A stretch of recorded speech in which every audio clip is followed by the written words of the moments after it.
Kenji Eno was one of the more interesting men to hit the video game industry, as enthusiasts know. His horror title, D, made a splash in America for getting by on a teen rating, despite dealing rather nonchalantly with cannibalism. The sequel, D2, would have an infamous near-tentacle rape cinematic.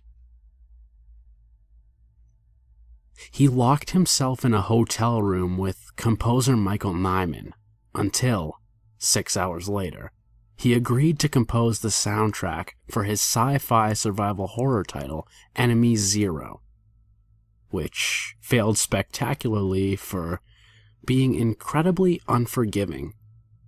The titular enemy is completely invisible and can only be detected through sound.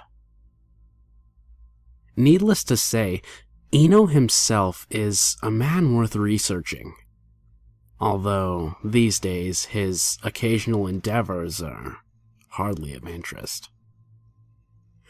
But this simple and rather pedestrian story is centered on a different game called Kazi no Regret, which translates to Winds of Regret. A game that fulfilled Eno's burgeoning interest in the limiting of the senses in video games. I already mentioned Enemy Zero, but D2 also features sections where the player must navigate the game world based solely on sight or sound. Eno wanted to create a game that could be equally enjoyed by seeing players and blind players. This somewhat ridiculous concept led to the Japan-only release of Winds of Regret in 1997 for the Sega Saturn, along with Eno giving away 1,000 Saturn units to blind players in Tokyo. For those of you familiar with visual novels, Winds of Regret plays exactly like one, but without the visual part, of course. It is narrated by various voice talents in its entirety, and tells a story of young love and loss, which becomes quickly entwined with a suspenseful tale. Eno was known for injecting horror into everything he dealt with, after all. For those not familiar with the genre, Winds of Regret is like a choose-your-own-adventure game, where events are narrated, and then you reach a point where you must make a decision. Once you do, the narrative continues until you reach the next narrative forked road. This build results in expansive dialogue trees, and ultimately, multiple endings. I am quite obviously not blind, but I was always interested in Eno's work and the concept behind Winds of Regret, and, the fact that it was green-lighted and actually released. I think I first found out about it in a blog by a young temp working in Japan, but I can't really remember anymore. After copious personal research and lots of e-haggling, I finally got my hands on a copy of Winds of Regret. Even the packaging is unique and done with evident attention to detail. The box itself is transparent, marked by a soothing blue sky motif, and the instruction booklet is in Braille. I also heard that early copies came with a bag of herbal seeds, but mine didn't include such a thing. It all starts as expected. There is, of course, nothing to see on screen, just Japanese speech narrated slowly and clearly introducing the game. Then it tells you which button to press to start the game. So I do. As I actually play through it, the game feels like a somewhat sad experience. Not only because the complete lack of visuals is disheartening, but because of the concept itself. Winds of Regret begins, story-wise, in middle school. You are initially put in the role of Mizu Sakura, a shy girl who has transferred to a new school and is soon completely smitten with classmate Hiroshi Ninoti. The exceedingly young couple decides to elope, which is a pretty common narrative element in Japanese love stories, and are to meet at the school clock tower at a certain hour of night to escape. Well, Mizu never shows up, probably because she suddenly acquired a modicum of common sense, and at this point, the story moves away from character-based perspectives and places you as an omnipresent God audience, watching the lives of the various characters unfold in the city below as years pass by. Mizu and Hiroshi meet once after their failed escape, and then go on with their lives separately, until a mysterious death in the Tokyo subway system makes them run into each other again. The only thing that really surprised me about the first 20 or so minutes of Winds of Regret was a single visual that leapt to the screen at one point. In between loading for 2 scenes, a sprite-based rendering of the clock tower where Mizu and Hiroshi were to meet appears. The clock clearly signals 8 o'clock, which is the correct time for the young couple to meet. Later research confirmed that a version with limited visuals of Winds of Regret was released, but for the Dreamcast. I was playing the original version on the Saturn, so it was impossible for me to have a mixed-up version.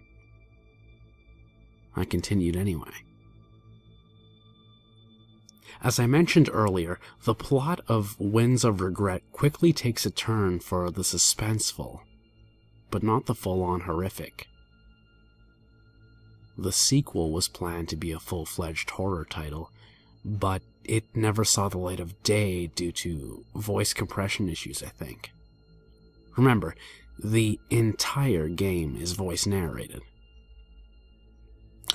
Spoiling the plot would be rather harmless, but there's no need to do it anyway.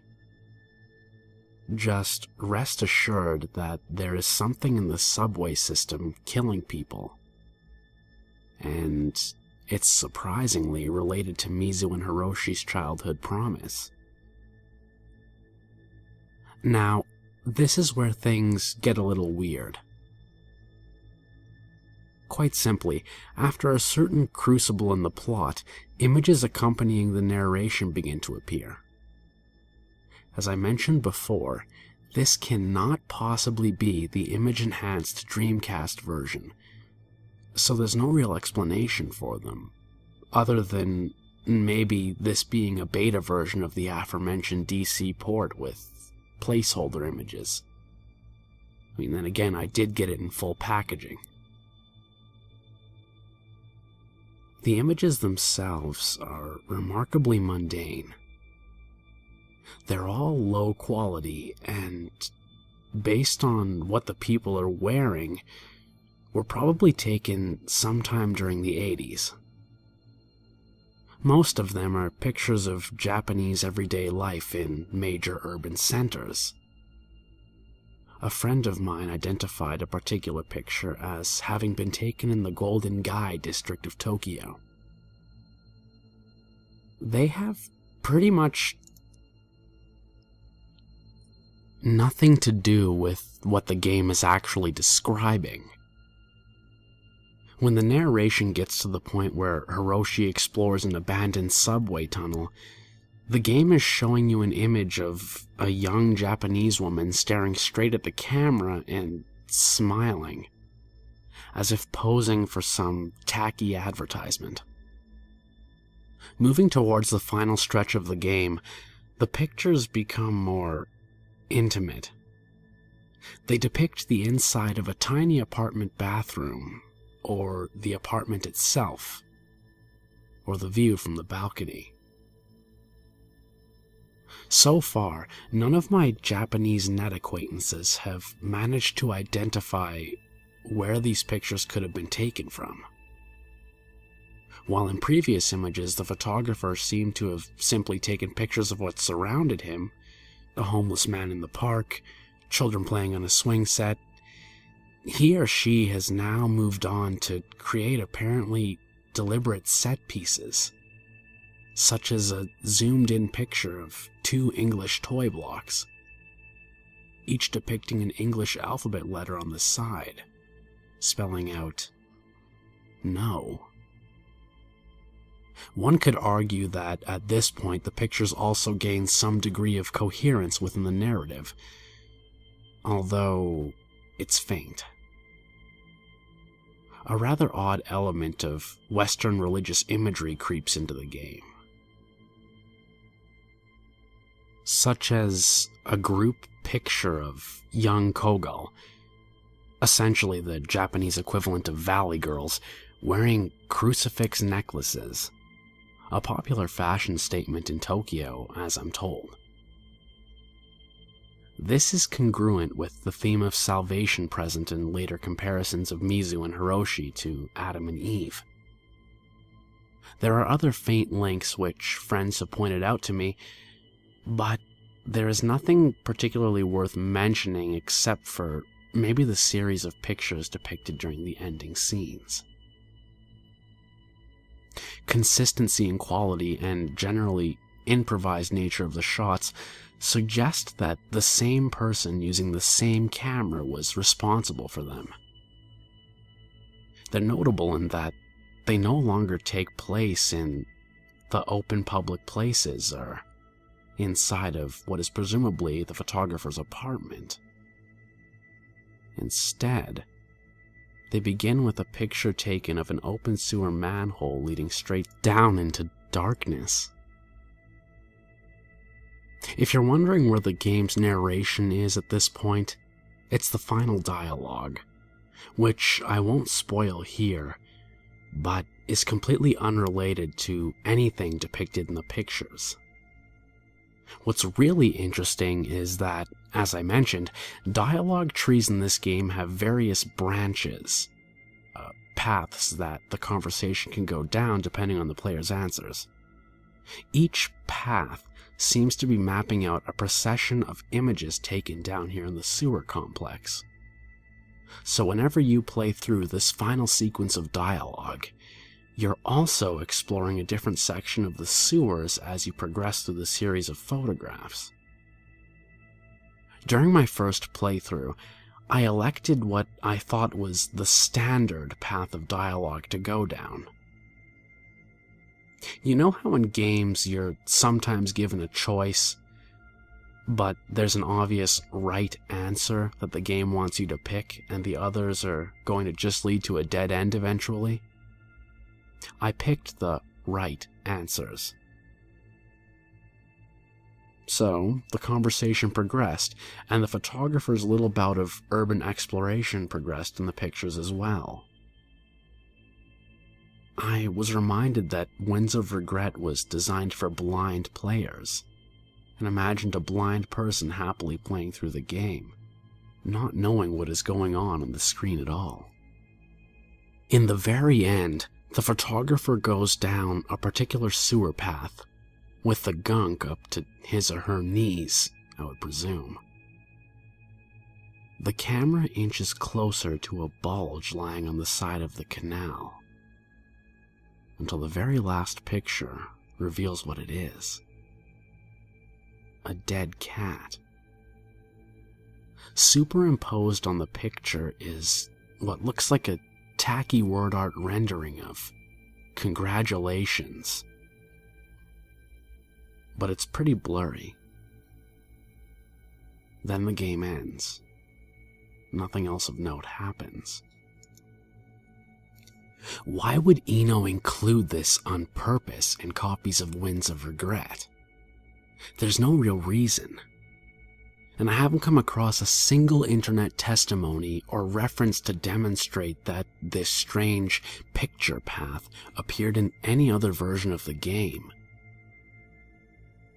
The visuals-friendly port for the Dreamcast does include images, as I mentioned before, but they're stills drawn in an anime style and congruent with the game's story, not the odd, low-quality pictures I have in my copy of the game. I picked some other options to see if there was anything else amiss, in order to cement the possibility of this being an early beta version with additional content that was later removed. But everything else seemed to work fine. So, under the assumption that it was some kind of joke by the development staff, I decided to play along and started a second playthrough. Now, have you ever played Suda51's Killer 7 for the PlayStation 2 and GameCube? Well, when you finish it once, if you choose to begin a second playthrough, the game turns into Killer 8 if memory serves, and the opening logo instantly changes. This is a new mode where you can play as an additional character. Something similar happens in Winds of Regret. The logo in kanji changes to Kaze no Stigmata, or Winds of Stigmata, with Stigmata spelled out in English alphabet characters. Thinking that maybe this is a bonus mode, I began the game. Everything is the same though, including the pictures, although some of them may have been swapped in terms of order here and there. Or that may just be a repercussion of the different choices I made in this playthrough when in comparison to the last one. At any rate, I was just playing to get to the ending dialogue and to see what I would find this time. I picked a different set of answers during the final dialogue, this time going for the Maverick path, the path that the game is tactically pushing you into not taking. There is, of course, an alternate end where events play out differently, but at this point, I had lost interest in the plot of Winds of Regret and was instead focusing intently on the pictures. Once again, the photographer led us through the sewer system, but this time he or she went down a different path that seemed to lead further down. The very last picture depicted the ceiling of the sewer canal, and it's worth noting that this is the only picture taken with visible flash. It depicts graffiti painted on the ceiling of a pair of eyes and a pair of hands. And once again, that's all. My leading theory regarding this picture path in the final sequence of the game is that the development studio decided to include a little extra for one lucky Winds of Regret player, thus creating an alternate story that had nothing to do with the narrative, but was told through pictures. This is interesting. Even if it defeated Eno's purpose of creating a game that the blind could enjoy equally to those with sight, it instead created a game that people could enjoy on entirely different levels that were parallel from each other. All game design theories aside, it seems like a studio spoof. Now, I haven't done a lot of researching around for this yet, but as far as I know, Winds of Regret has 3 different endings, plus one joke ending that can be attained about halfway through the game. The other 3 are the results of different choices you make during the final dialogue sequence. The one with the sewer pictures. Knowing this, I started a third playthrough of the game to finish the final path. The logo changed once again into Kazi no Mizu, Winds of Mizu, apparently named after the titular heroine. As with the second playthrough, everything else about the game was unchanged, save for the pictures. However, the final sewer path and its results were probably the most surprising. I picked the third set of dialogue options, which, morally speaking, is sort of a neutral path between the good and evil paths. I guess visual novels don't have a lot of moral ambiguity most of the time. Once again, I was treated to a picture tour of what I assume is Tokyo's expansive sewer system. This time, I was shocked about halfway through the dialogue. The photographer was heading back. The pictures showed him or her retracing steps back to the ladder leading to the surface world. The final set of pictures showed the photographer climbing up the ladder into the light. And in the very final image, the photographer turned the camera on his or herself and took a picture of their own face looking into the lens. The reason why I've continued to refer to the photographer as gender ambiguous is because, well, we don't actually see their face. The photographer's face is blurred out by pixelation to the point where you can't tell anything about them other than that they're presumably a human being. In the background is a nondescript small park, presumably in the middle of an urban center, with some people walking around. I guess it's kind of odd that in the middle of the day, nobody stopped them from illegally sneaking into the sewers.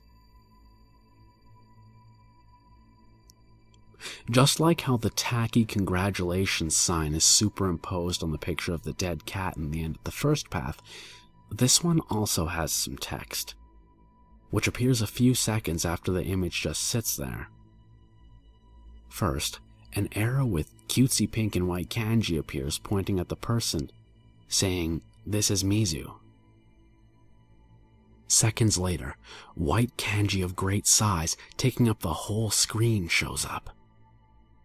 It says, "Mizu is dead."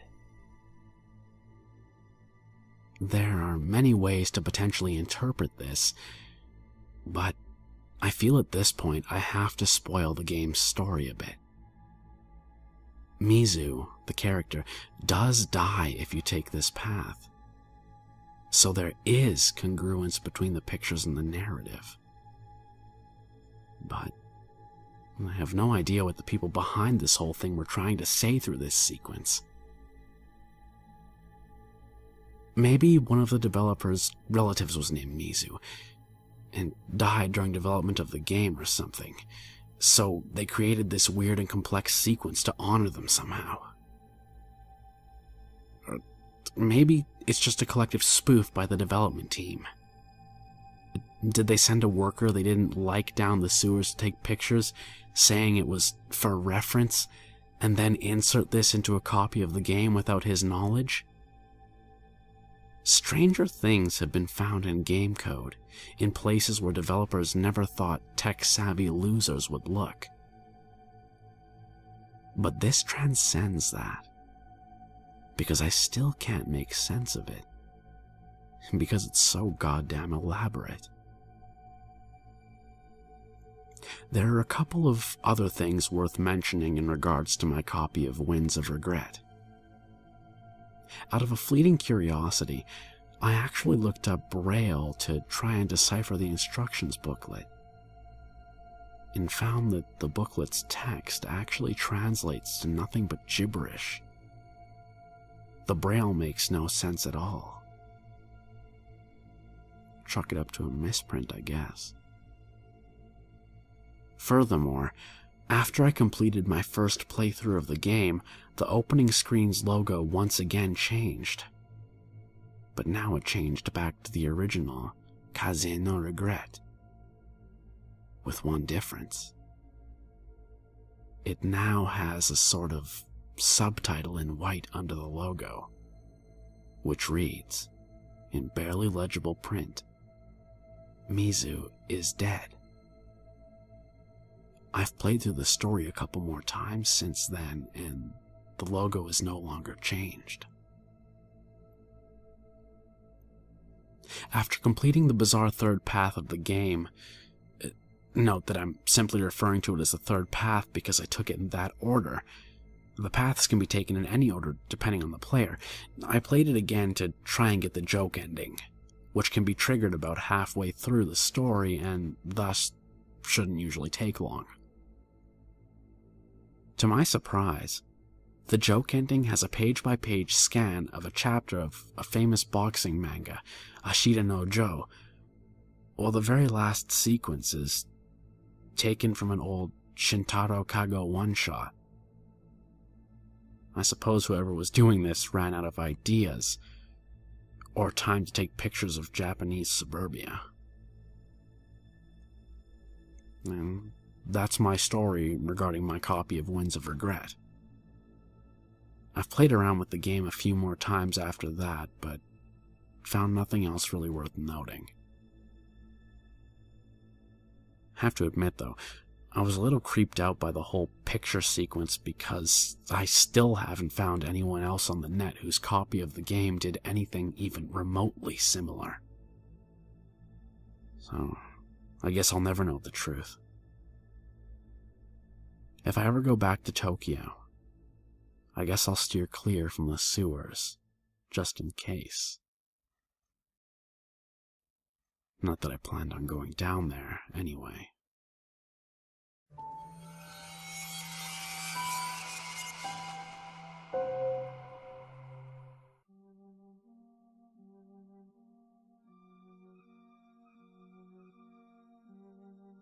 In the first quarter of 2012, a scientist named Alexander Stuart Kaimov discovered a technological means to immortality.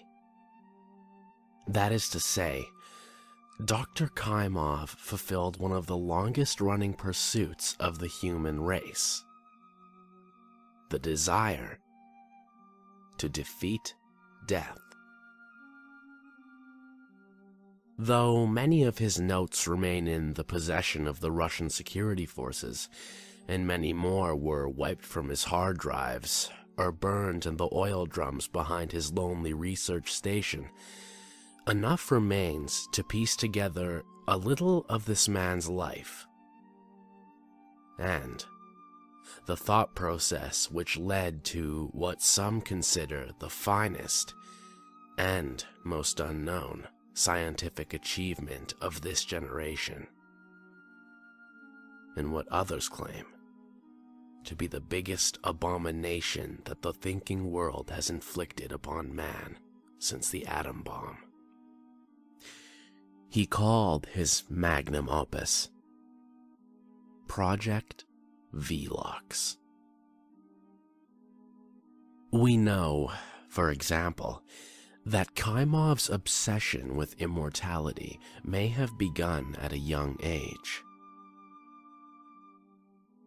When he was 5 years old, his parents were involved in a terrible road accident near the border of the autonomous Jewish oblast. The collision left both comatose, a condition which surviving medical notes assumed would result in their deaths within a month.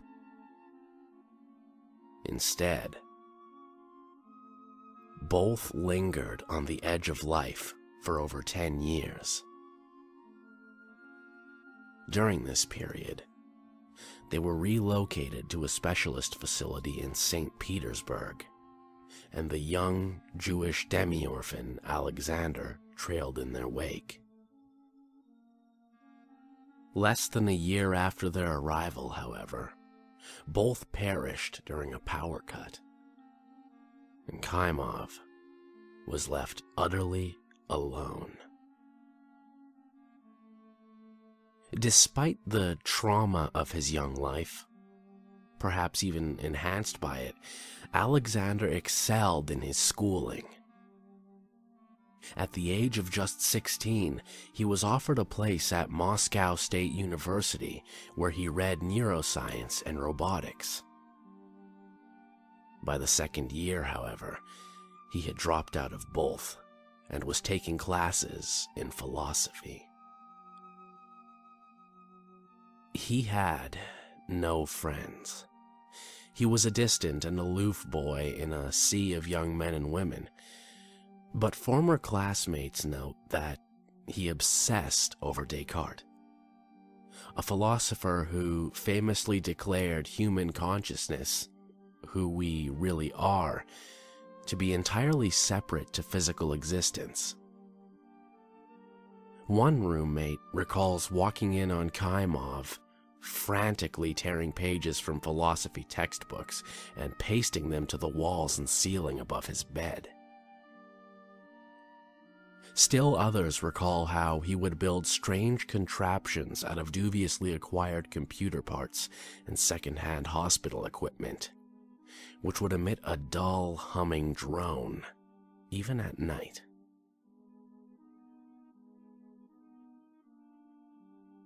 Noise complaints eventually resulted in Kaimov being evicted from his dorm room and his equipment confiscated. Distraught, he dropped out of university altogether and disappeared from official records for almost 25 years, appearing occasionally on employment rotas for the kitchens of backwoods bars or the maintenance crews at hospitals. He spoke to few people, and during this time, he bounced around the northernmost territories of Western Russia. He bought cigarettes with his parents' savings until they finally ran out in 2004. He applied for library cards in dozens of municipalities, most of which were revoked when he failed to return the texts he borrowed. Books and magazines on all aspects of science, medicine, and computing. According to scholarly estimates, the information on the human brain can be measured in data storage terms, weighing in at around 2,500 terabytes in size. Slightly more, according to Kaimov's estimate.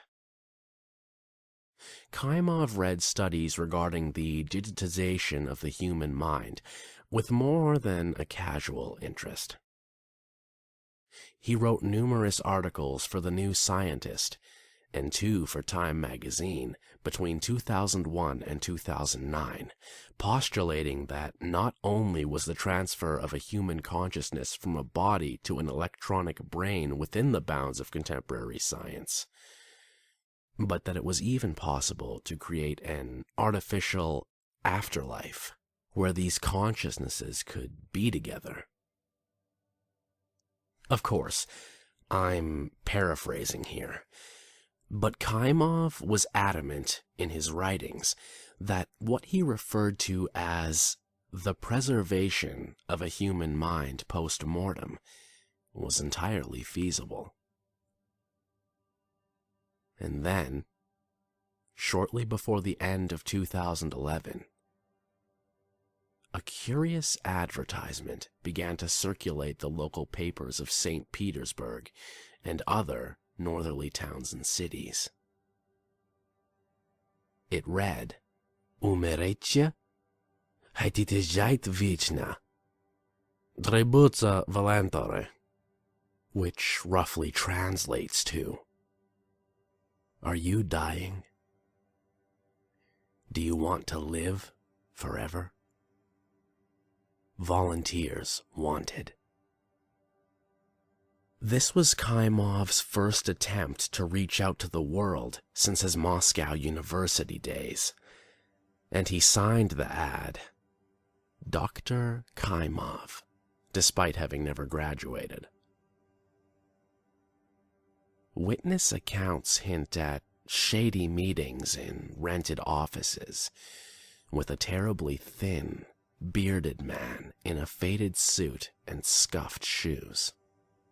He claimed to be working on a great experiment with funding from Moscow University. The university has denied any kind of financial involvement with its former student, but it is undeniable that Kaimov had somehow come into a great deal of money.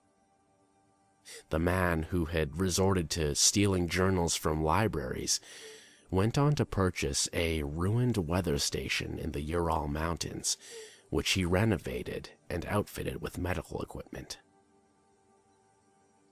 He is thought to have considered more than 200 terminally ill individuals that expressed interest in his ad, but approached only the most vulnerable of the group, those desperately afraid of their imminent death,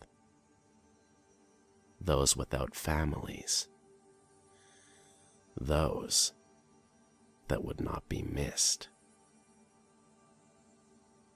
Kaimov took 30 of them to his isolated laboratory, where he presided over their final days. They weren't exactly prisoners, for there were no guards, no restraints, but the harsh weather outside and the worsening conditions of the patients kept most confined to their beds. Had they been capable of wandering the halls of the facility, they may have been awed by what lay beneath their feet.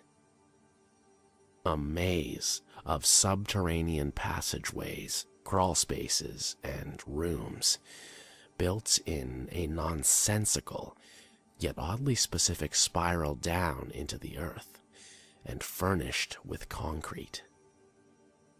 All of it, miles of tunnel, lined with humming computer systems. A kind of data storage mega vault. Much of the equipment was outdated by the time he began his work, but rather than replace the enormous banks of machines, Kaimov simply set about retrofitting with more modern equipment into the existing system. Even now, years after its discovery, specialists working day and night are only just beginning to unpick the functions and purpose of the bizarre machine that slumbers beneath Kaimov's lab. It is thought that Kaimov laced patients' food with sedatives, keeping them agreeable and slowly numbing their bodies over the weeks as he wired their withering frames into a dizzying array of machines. Some of his surviving notes, leaked to the public by a sympathetic Russian intelligence worker, since put on indefinite unpaid leave, suggest that the subjects reported oddly vivid dreams, mostly sensations of floating or flying, but with all the lucidity of being wide awake. He specifically records their describing the feeling as frightening or uncomfortable. When we sleep, the way we use our brain changes, but Kaimov reported in his journal that the subjects' brains acted as though they were still awake, reacting lucidly to the odd sensations of the dream world created by the electrical stimulus from Kaimov's machine.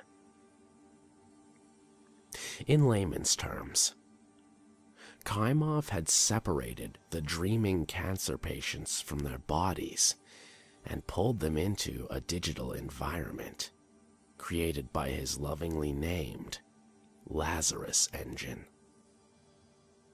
His journal excitedly quotes his ever-beloved philosopher Descartes, "I think, therefore I am," and scrawled beneath it, all we are is a series of electrical impulses on the mind. And now, we can be forever free. On New Year's Eve 2011, each of Kaimov's patients fell into a coma and flatlined. Kaimov's journal entry that day simply reads, "And now, I shall go to work." Electrical activity, mirroring that of a human being resting after physical exertion, was registering on the Lazarus engine. They lived on in the digital afterlife that he had created. In all, 3 patients died prematurely due to the failure of the antiquated life support machines. Their sheet-wrapped bodies were eventually found buried in the forest behind the facility, with graves carefully marked. Kaimov had placed a wreath on each. Ironically, it was one of these 3 who proved his undoing. Petra Fyodorov, a 50-year-old divorcee from the suburbs of Moscow, like the others, had no friends or family. She did, however, have an irate ex-husband whom, when she failed to pay her alimony, endeavored to track her down. The police were notified when the private detective he'd hired found fresh graves in the woods. Kaimov was arrested, but initially released on bail.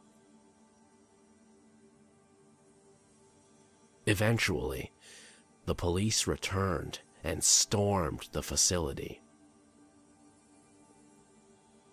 Kaimov's initial protests that he had to care for his patients were dismissed. But when detectives called in experts to read through the documents and examine the machinery below the floorboards of the facility, he was brought before his machines and asked to prove that the human consciousness stored within were aware. He did this by applying an electrical stimulus and pointing out the brain pattern-like responses. The scientists presiding over the demonstration responded with wonder and dismay, but Kaimov simply flashed a bemused smile, as though all he had done were as natural as falling asleep. Russian authorities wanted to turn off the Lazarus engine, but an international tribunal concluded that it could be murder to do so, and forbade Russia from any kind of contact with the Lazarus engine until a better understanding had been gained.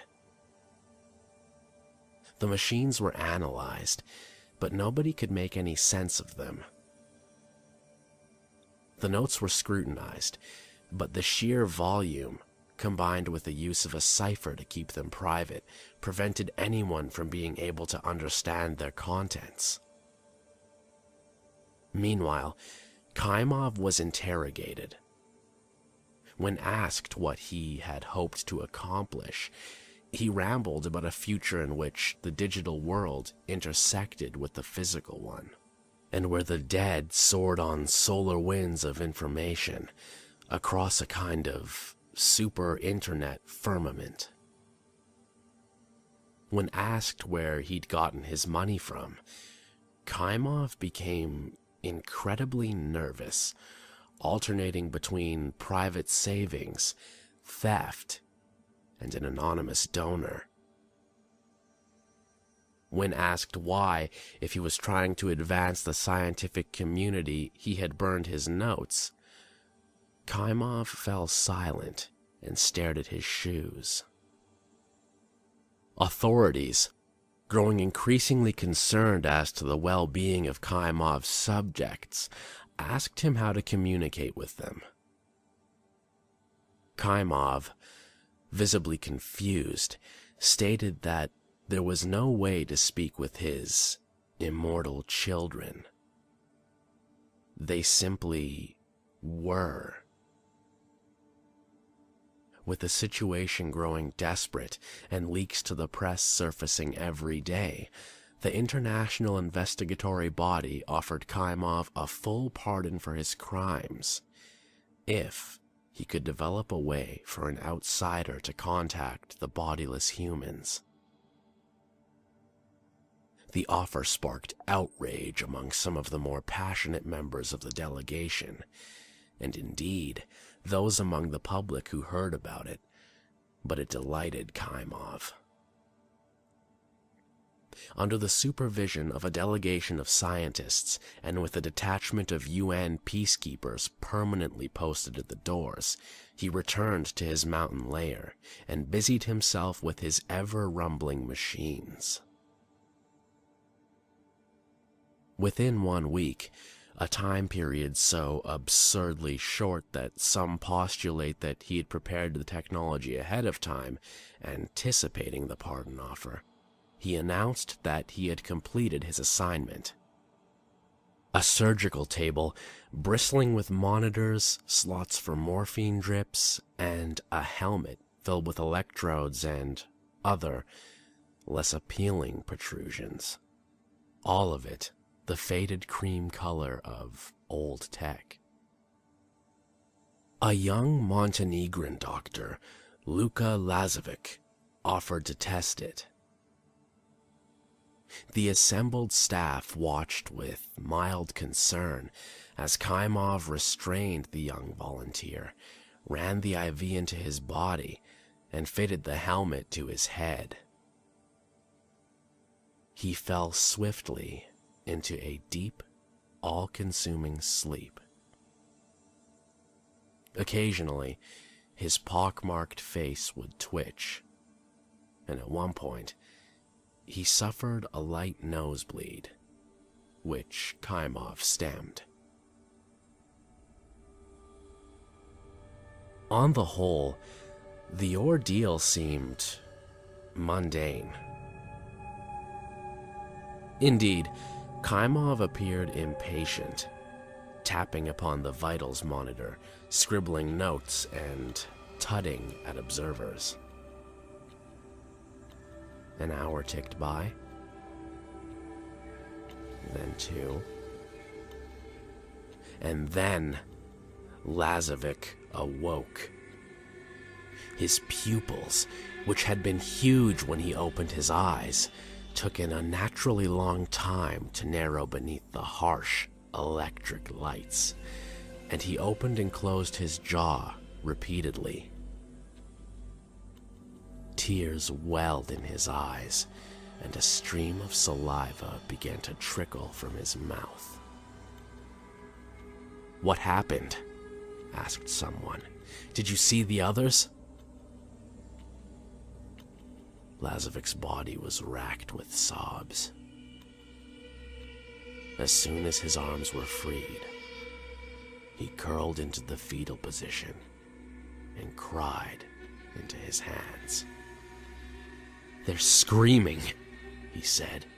"We were all blind, and we were all screaming. And there was something in the dark. Oh God, the screaming." The others pressed in, jabbering away with questions. But Lazovic said no more. Would not, or could not, none could decide. He just cried until he was taken away. Kaimov's face was blank throughout Lazovic's testimony. Afterwards, he smoked outside and stared intently at the sky before returning to his sinister machines. Luka Lazovic was put on an intensive counseling program. Despite his vivid and rather dramatic exclamations, he claimed to have no memory of what he had glimpsed inside the Lazarus engine, in the way that a person's nightmares fade from their mind once they re-enter the waking world. He made good progress, or rather, he appeared to. In early 2012, police responding to noise complaints from neighbors at Lazovic's Bahrain apartment building discovered his boyfriend dead from a massive head trauma. Lazovic was found in the building's basement, curled into the fetal position. A blow to the front of his head had left him in a coma, a condition in which he remains to this very day. In the immediate aftermath of the Luka incident, Kaimov became increasingly isolated. When his work first became known to the world, public response had been surprisingly sympathetic.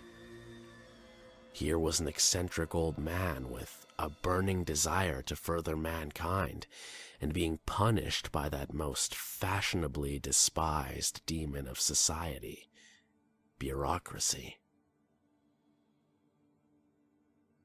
Interviews had been negotiated, and papers commissioned from him. But now, intentional or not, a black shadow hung over the whole affair. Exposés ran, drawing parallels between Kaimov and the Japanese eugenicists of the Second World War.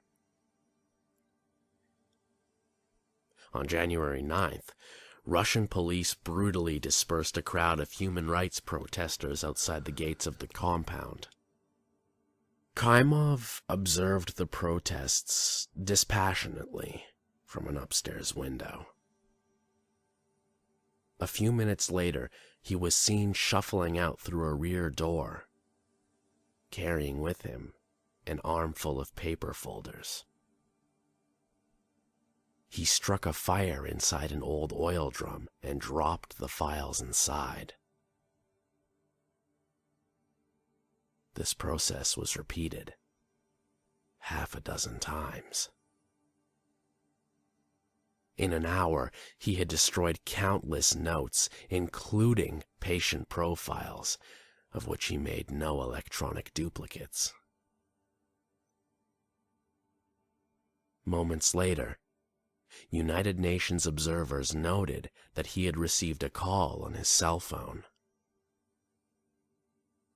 The conversation lasted approximately 8 minutes, and saw Kaimov crying and pleading with the unknown caller in hushed tones. Eventually, he emerged from his office, his eyes red. Wearing a suit and no coat, he walked out through the main gates of the compound and into the forest. When he failed to return, a full-scale search was mounted. To no avail. He remains on numerous missing persons registers. As I type up this report, it is late 2014. My neighbors clear snow from their windowsills, as though Moscow's old district is blinking last night's white dust from its eyelashes. The war in the Middle East is escalating, and the world's media has turned its attention to that. Kaimov has been forgotten. The United Nations squabble over what to do with the Lazarus engine, and on the rare occasion that they agree on something, Putin shoots down the idea and claims the Lazarus engine as his own jurisdiction. Now, and forevermore, 27 souls hang in digital purgatory. In that unknown darkness, they're screaming.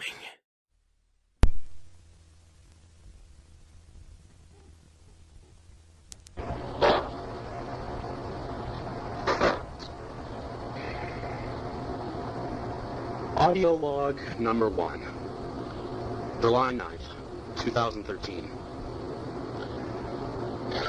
Alright, so in accordance with the contract that my team and I have signed with various nations that I'll not name here, I'm going to be keeping audio logs of the day-to-day goings-on around our lab, as well as these personal logs. From now on, I shall simply refer to myself as Doctor, as I do not wish to reveal my name within these logs. Don't be confused when I use that name to refer to myself when ending a recording. The location shall be undisclosed. However, I will say that we have decided to name the lab we've been given Zone 0. We all thought that it would be funny, considering the name of the project. The higher-ups, basically our employers, named this Project 0. In accordance with our task, I suppose. We're to infect a patient 0 with a virus that will kill the selected person within 1 hour. We've been given equipment, funding, and test subjects. All I can say for today is this. Those test subjects are probably going to wish they had never been born. Doctor, signing out. Audio log number 2. July 10th, 2013. Research into virus officially started today. Trials of combining different strains of bacteria and viruses to create viral weapon have begun, and tests on non-human subjects shall begin shortly. Perhaps within the next 2 to 3 days, if test viruses are stable enough to perform basic functions. Not much else to report on. Things around the lab are actually quite easygoing despite our task, and small talk is very common among members of my team. Although, I've begun to get a feeling of unease. It's nothing to do with our research, but rather just a general sense of unease that I can't quite place. Almost as if something is going to go wrong with me personally. However, I have always been a wee bit paranoid, so it may just be my imagination. Doctor signing out. Audio log number 3, July 13th, 2013. Test virus became unstable and was terminated. No casualties or anything of that nature to report, but it just feels like a waste of days of work. Non-human test subjects have been prepared, however, so when a test virus is stable enough, we will be able to proceed. Mood hasn't worsened, however, as most see it as the first mistake in a long road that we have ahead of us. I suppose they're correct. I just have to try not to worry about the small things. Anyway, I have to get back to work now. I must make this project a success. Doctor signing out. Audio log number 4, August 3rd, 2013. Test virus has been successfully synthesized and stabilized. Tests to begin on non-human subjects within the week. We're going to start with simple animals like rats and the like within secure containment and sterilization chambers. The tests have been planned out to consist of administration of the virus and then observation of effects on the subject. It's predicted that this first test virus will not be perfect and shall not meet the criteria that the project demands. However, it will be a good start to gauge just how far along we've come since starting. The mood around our little home has been improving as work is being done and results are being produced. The lab is normally kept in pristine condition, and entertainment is not a problem. All in all, things are going well. And if this upward trend continues, we may just see this project finish within the next 6 months to a year. Doctor signing out.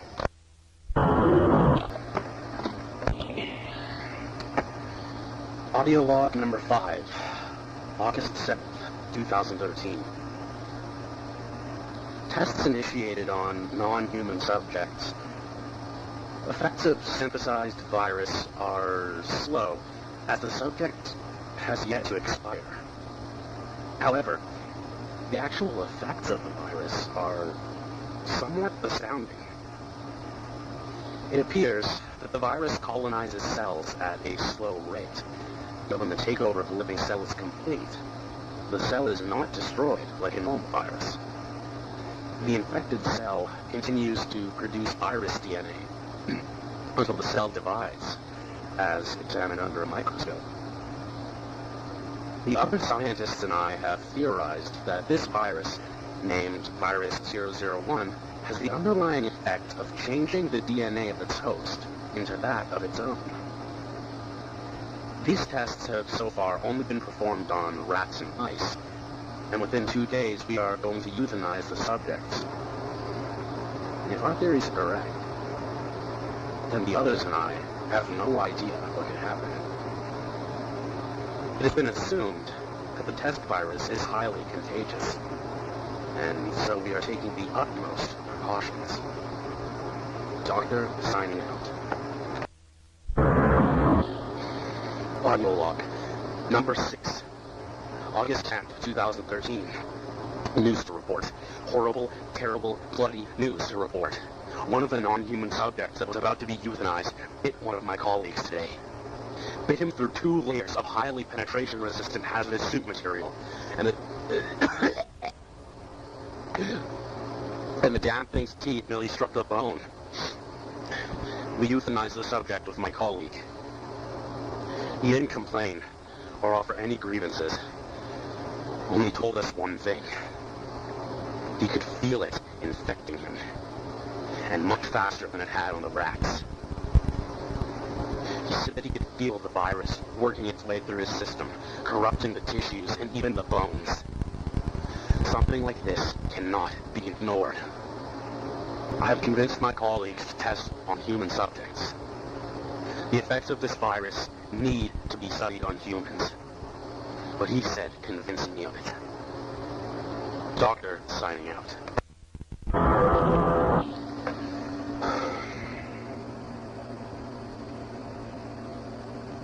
Audio log number 7, August 12th, 2013.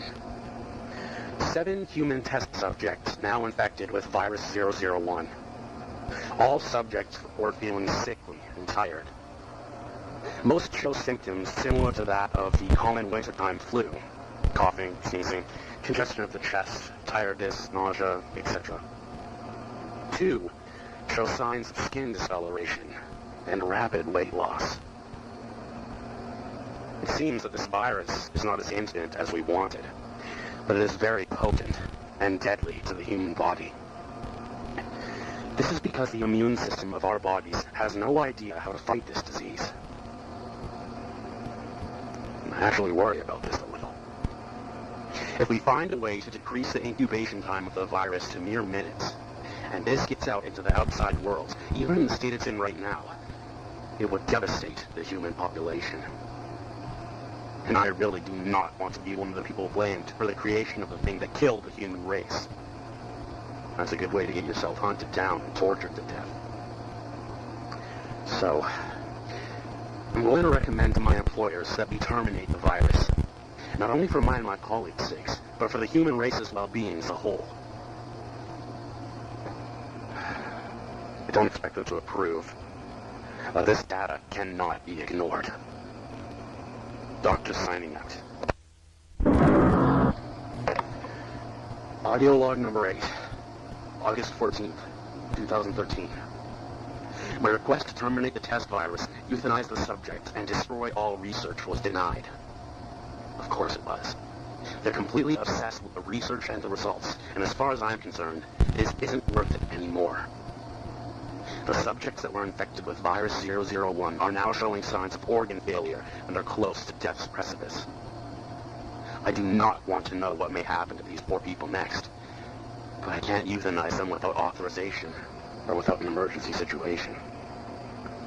And so, we are forced to watch them suffer and beg for help.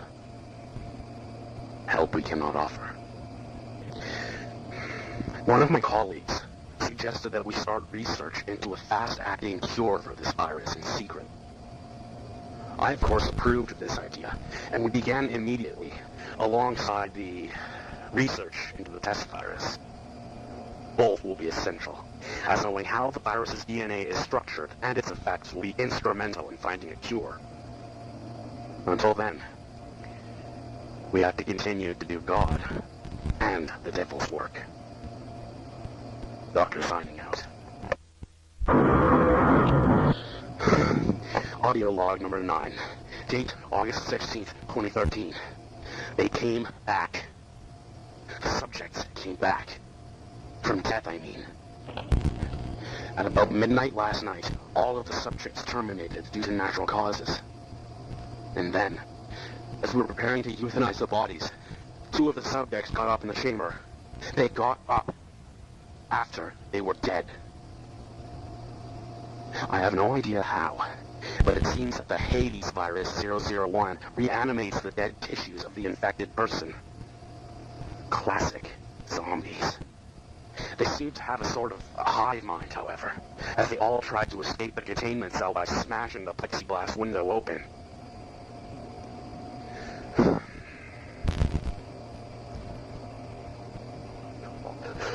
My colleagues did not euthanize the subjects with the containment cell's internal flamethrowers.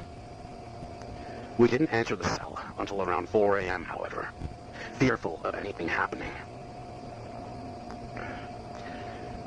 But they were really dead this time. We dissected them under strict safety protocols and found that their brains had been altered internally, all the cells having been converted to virus 001. Under the microscope, it appeared to still be trying to reproduce. It nearly succeeded until I ordered the complete incineration of all 7 test subjects. It was done without hesitation. I'm about to crack. I can't deal with this anymore. This is too much. The implications of this getting to the outside world are too vast. This research, all the samples, the lab, even we, the people that created this virus, should be destroyed. Doctor signing out.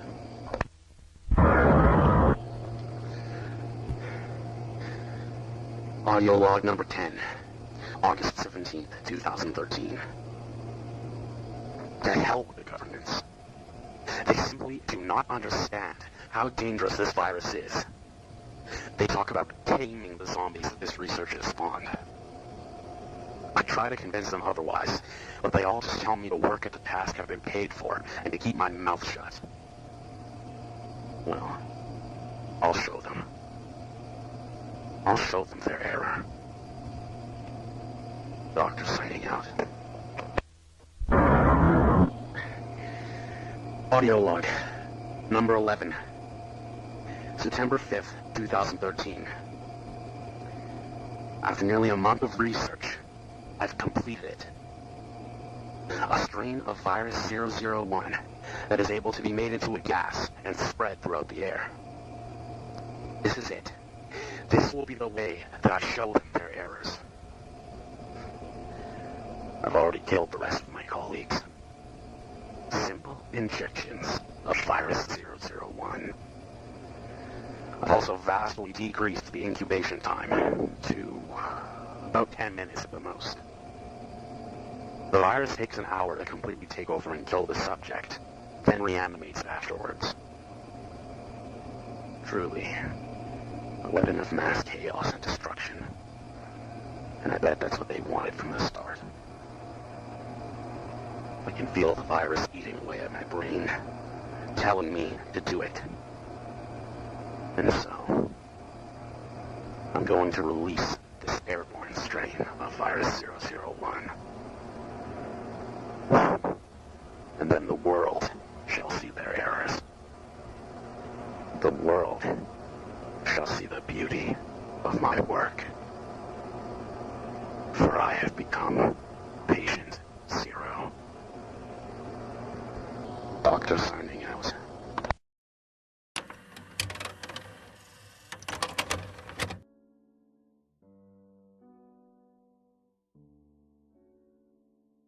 Grandpa was 97 years old when he passed away. He lived far from where his 3 children had settled. Grandma died when I was a small child, and he ended up remarrying another woman a few years later who demanded that he move out west so that she could be nearer to her sons. She was a piece of work, was Grandma Hester. We all wondered how Grandpa could stand her. It turns out that perhaps he could not. We are not precisely sure when he developed dementia, but it was probably years before we noticed it. He'd tell us about people he was speaking to, or visiting with, or a trip he took. Years later, after we learned he was suffering from dementia, we'd learn that conversation, that visit or trip, never actually happened. For all we really knew, any story he told us from the last decade and a half leading up to his coming back east could be a false memory. We would have no way of knowing. Hester rarely communicated with us herself. Probably our first clue that Grandpa wasn't himself anymore happened a few weeks after he came back east to live with my parents. Most of the family had settled in one area. My wife and I lived in the south end of our city, as did one set of cousins, but my father and his 2 sisters all lived in the north, within driving distance of each other. A few of my aunt's children had moved out of town, and my brother had as well, but there were still enough of us around that Grandpa could visit with.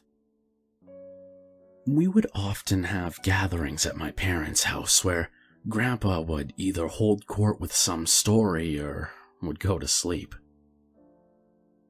One afternoon, my daughter Brienne, who was in her late teens at the time, came in from playing with my cousin's kids and sat down at the table where Grandpa had been napping.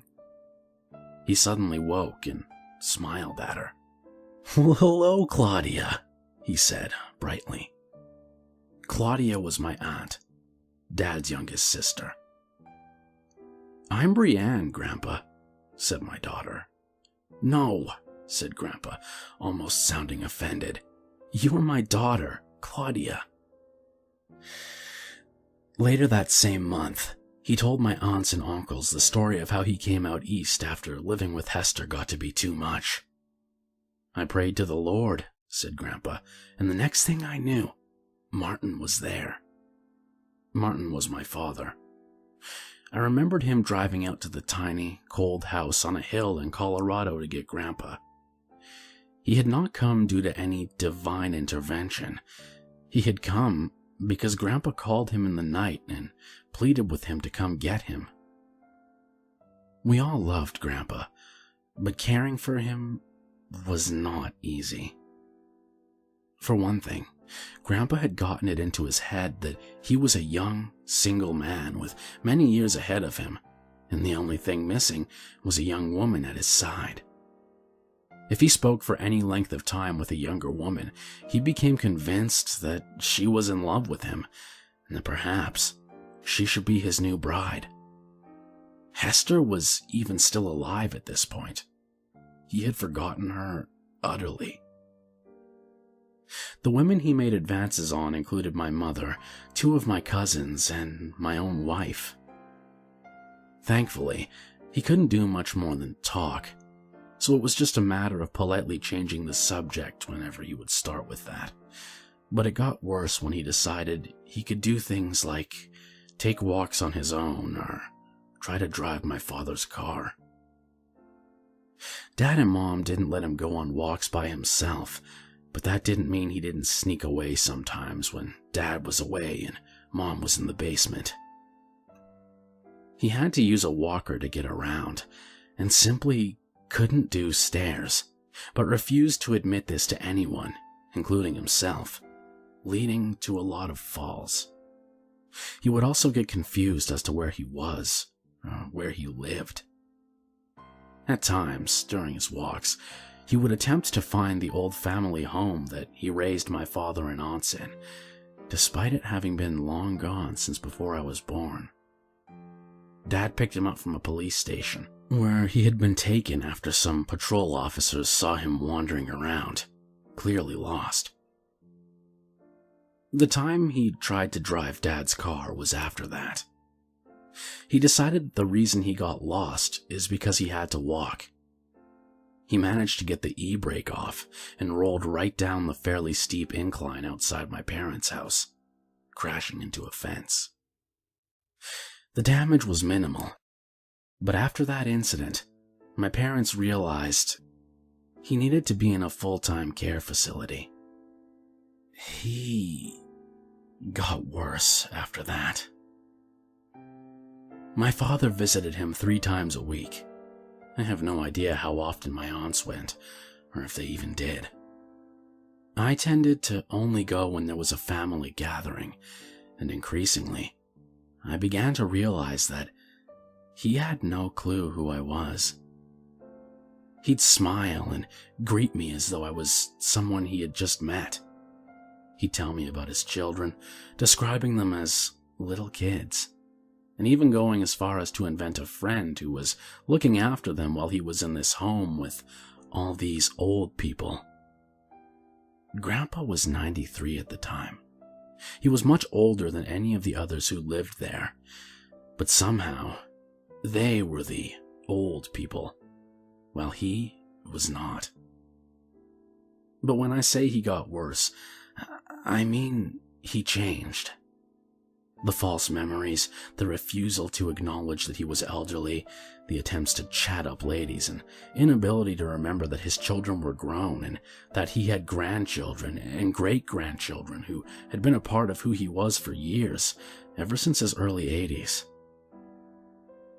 But he had never been violent before. That changed one night when Dad was called to come to the facility quickly. Grandpa had wandered into the wrong room and had come out screaming, raising his walker up in the air and slamming it into the ground, taking a few swings at people who tried to calm him down.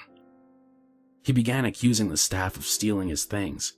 He was bellowing as loud as he could, "Give them back! Give them back!"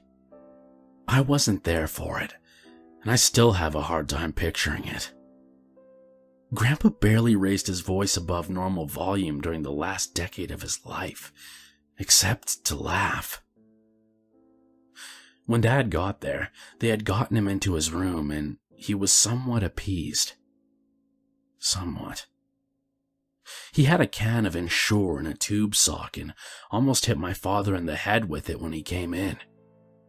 He apologized. Dad was one of the few people he always recognized, and said he'd been waiting for the thief to come back. A man who'd steal from me just as soon kill me, he explained. The Ensure in a sock was his weapon to fend off the thief. He told Dad about the men who had come to give him all his things back. They put it all back, just like it was, he said. Didn't take him long. Later that night, he told my dad about how much it scared Florence. He hated that she'd had to go through that. Florence was my grandmother, the one who died when I was 6. He finished by saying that Florence had gone somewhere, and when he went looking for her, they told me she was dead.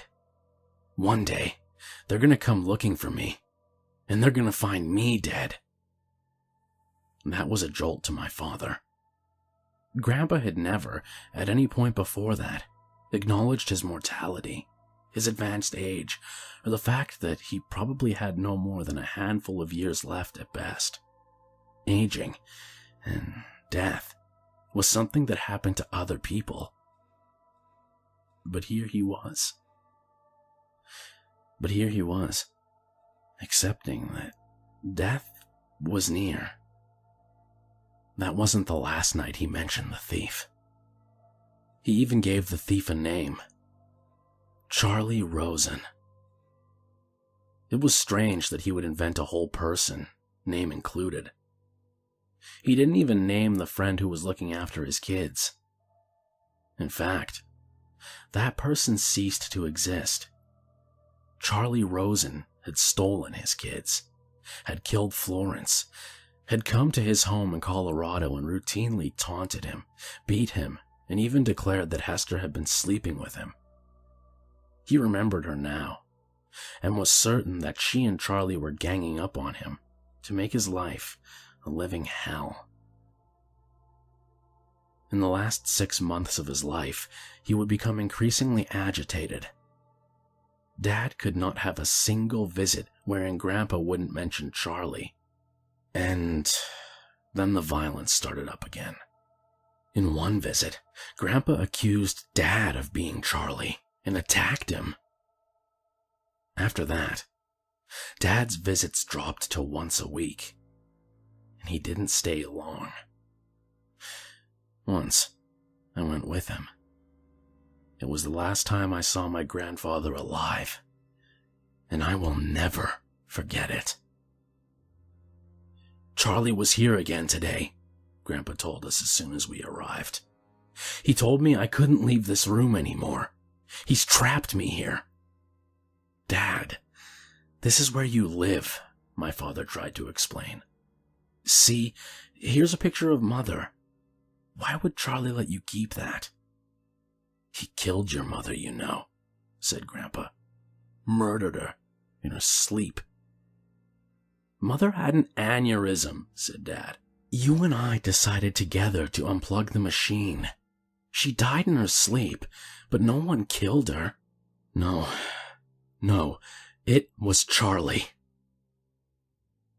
Grandpa's voice was not agitated. It was solid, like he knew for a fact what he was saying.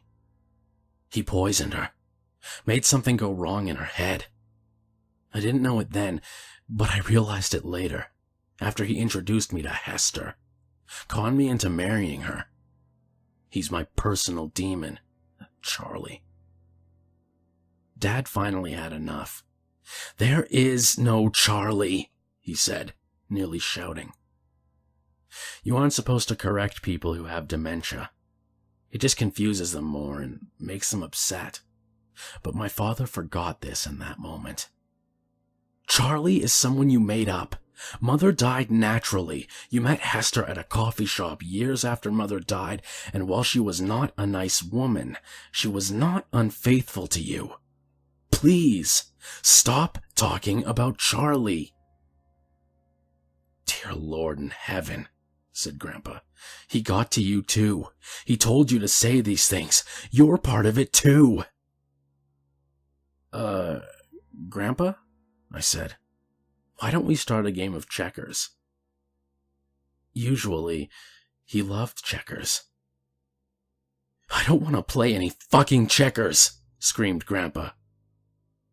I couldn't have been more surprised if he'd hit me. Grandpa had never used profanity in his life. Bywords, as he called them, were only used by bad men, as far as he was concerned. Not with you. Not with him. Charlie Rosen's pet demons. He comes to me every day. He talks to me about Florence. He taunts me. He reads my mind, and he takes my thoughts away and puts in new ones. Worse ones. He tells me about how he rapes my little ones. How he and Hester keep them half-starved and chained in their basement.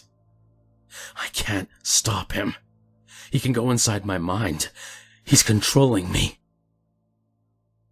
We left after that, without saying goodbye. Driving home, I almost wanted to cry. This kind, loving man was ending his days as a raving, violent lunatic. It wasn't right. It It wasn't fair. What kind of monster was this Charlie? That thought stopped me cold. For an instant, I had accepted that Charlie was real. Giving my head a shake, I resolved to think about something else. But an image of Charlie had been forming in my mind, beginning a few months back, when Grandpa had first started talking about him. I only now realized that when Grandpa spoke of this demonic man, I was picturing him in my mind. And I could see him as clearly as I could, memories of real people. I thought of the last time I had visited Grandpa in that tiny house in the mountains of Colorado, when I was a teenager, sitting at that little round table while Hester served us some of her inedible glop. And I could see a man standing in the corner of the kitchen, watching us eat. A tall, gangly man with leathery skin stretched over sharp-looking bone and corded muscle. Shaggy gray hair hanging down, obscuring the upper part of his face, his smile stretching like a knife slash across his jaw.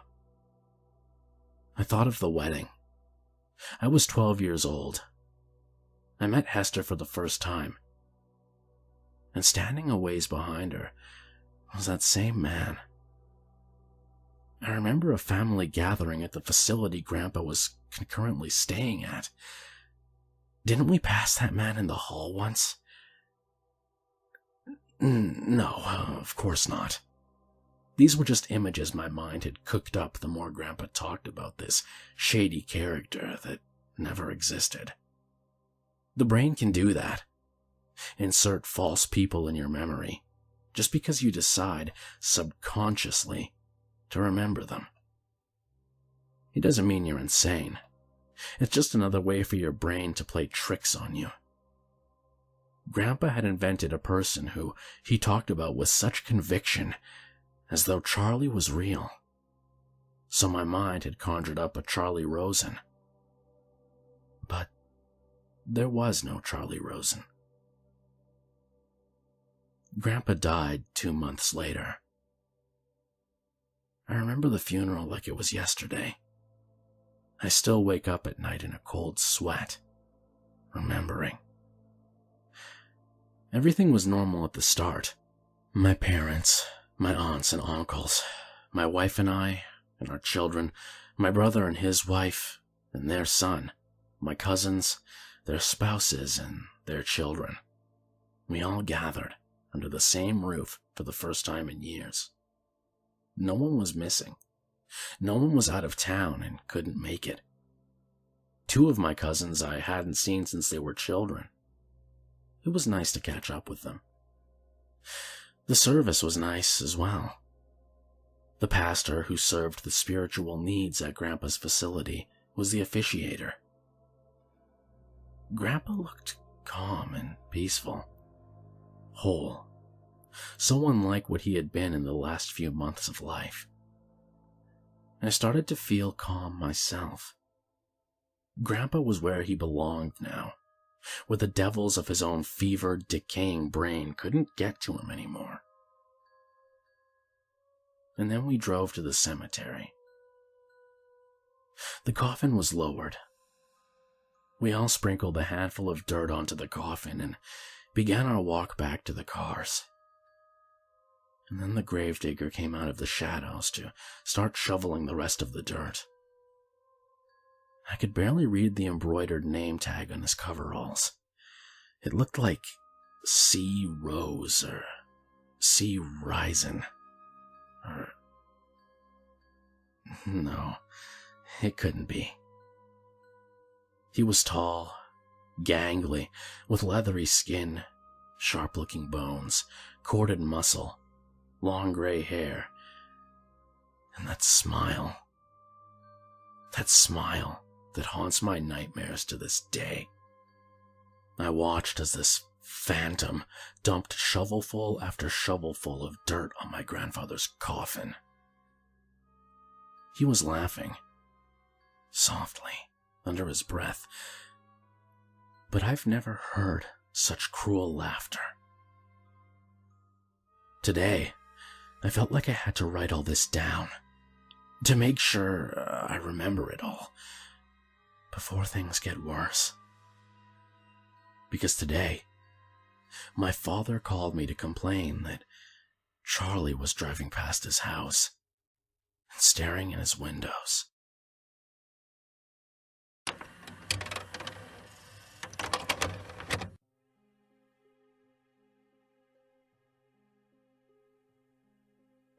It had been years since I had last kept in touch with Stephen.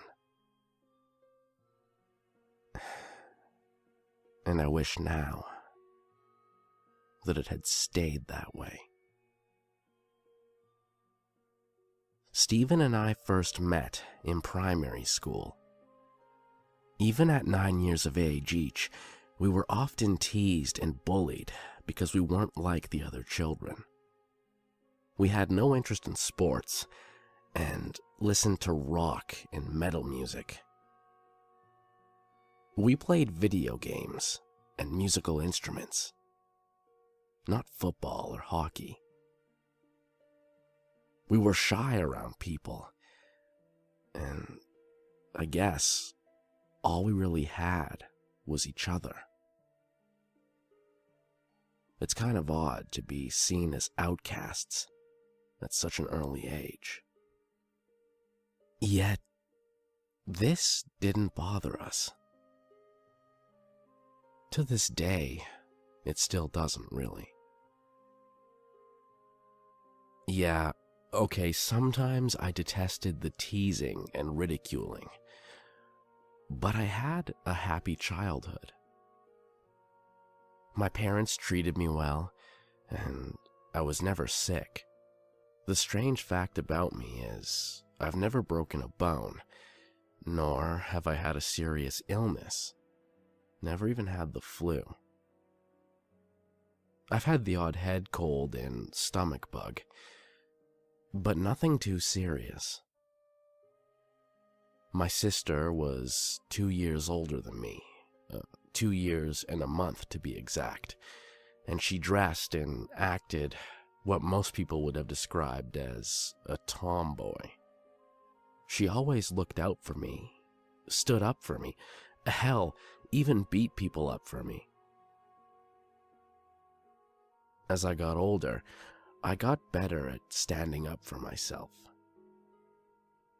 What I lacked in body strength, I made up for in intelligence. Not to sound cocky or anything. People who would insult, I would just either ignore or tell them what I really thought of them. I used big words that nobody could really comprehend at the age of 14. They would just splurt out something unoriginal and stupid like, "Yeah, well, you're gay." Brilliant. As I got older, I began to get accepted again. Stephen was always accepted by people in secondary school, but for me, it seemed to take a while. Around the age of 16, if I recall. I guess people just mature. However, it was around this time that Stephen started acting strangely. It was nothing too major. Hell, back then I didn't even see it as a problem.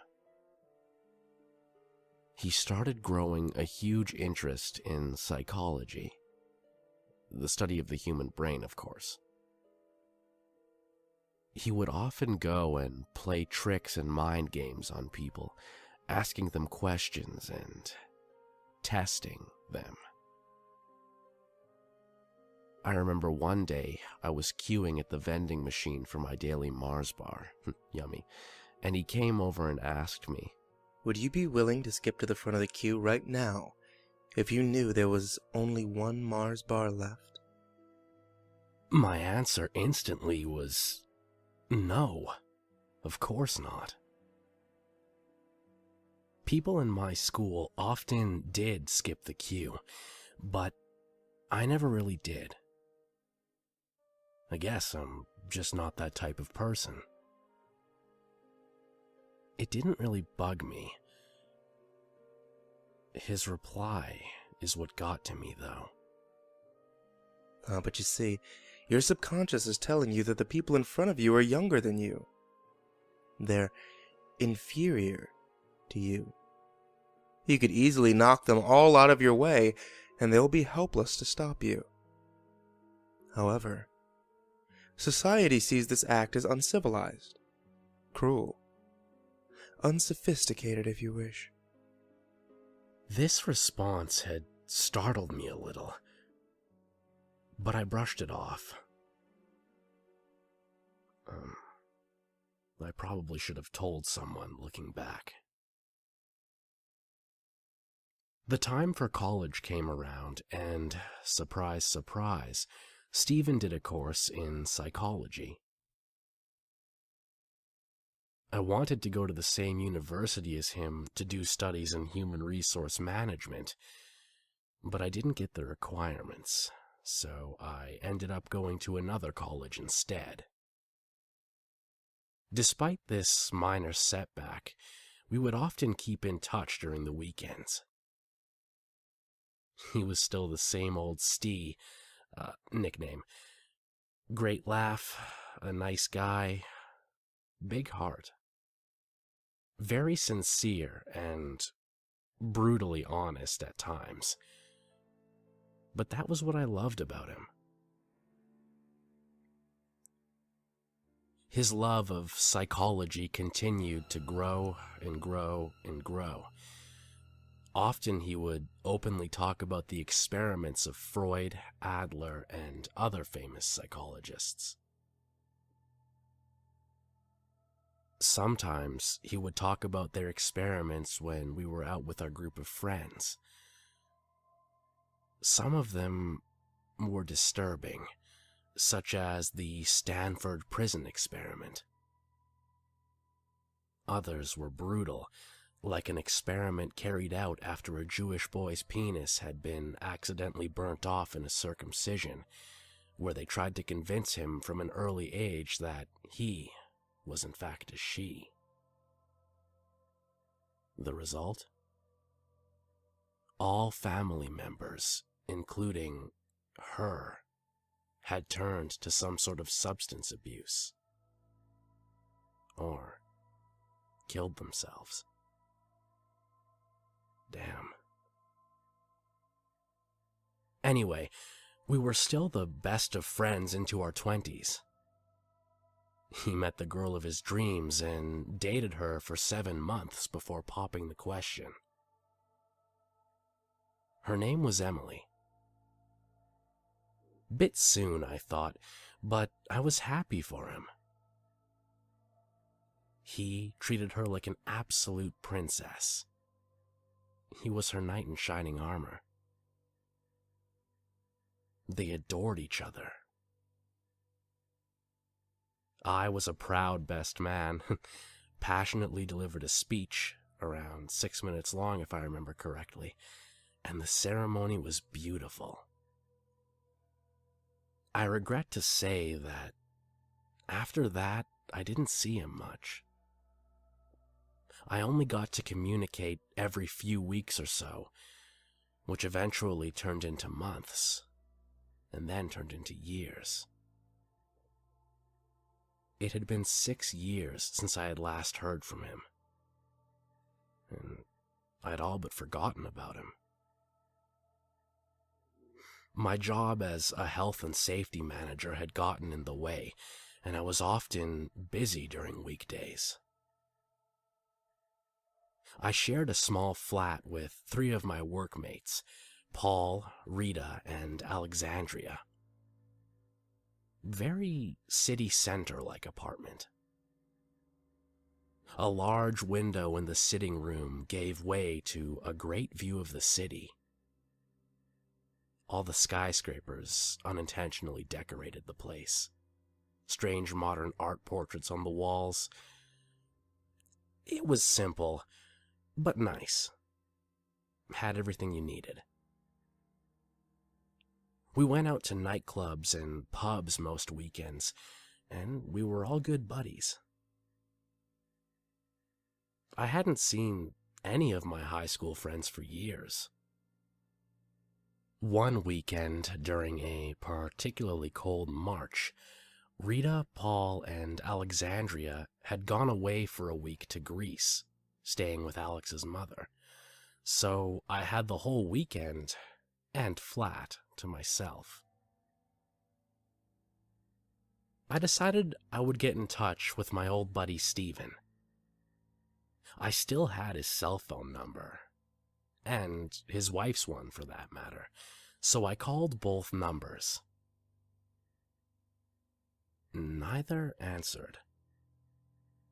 In fact, both went straight to voicemail. I decided to chat him on Facebook. He wasn't online, so I sent him an email. Upon doing so, I scrolled through his page, and it was then that I realized that the last post he had up was over 4 years ago. Wow, he must have just gone off it. I never really shook off the Facebook fad. Even now, I find myself on it every day and putting up countless stupid statuses. With a whole weekend free, I decided I would drive out to his house and catch up. There is no way that he had moved house. He definitely would have told me if he had. He always informed me of almost everything big in his life. I was the only guy he told that he was going to marry Emily. They had now been together 9 years, if my memory served me correctly. I hoped by driving out that I wasn't intruding or anything. After all, the two of them and myself got on very well. So, it was decided. With that, I packed my bags, bag. Nothing to lose, really, in case he asked me to stay the night, and hopped into my Volkswagen and hit the open road. I still remembered the route to his house, and it was only a 40-minute drive from my apartment. An hour if there was traffic, but I highly doubted there would be at noon on a Saturday. The drive had taken a little longer than expected. The area which he lived was still affected by a few inches of snow. The salt trucks must not highly regard this community. A pity, as it was a wonderful neighborhood. Wealthy 1950s-esque housing. Very classy looking. Wisteria Lane, almost. Trees lined the paths on the route, and the snow just brought out the best of it. As I arrived to his house, it instantly stood out from the rest, but not for a good reason. His house was dark. The color had badly faded, and the grass was long and messy. It looked like nobody had been there for years. The same car from 6 years ago when I last saw him was still in the driveway, however. Shiny Audi A4. Time had done it no favors, though. Weeds rather than flowers decorated the lawns. After analyzing the garden, only then had I realized that the windows were all boarded up. I had missed my chance. Why didn't he tell me he was gone? Why had he left his car here? I had to find out.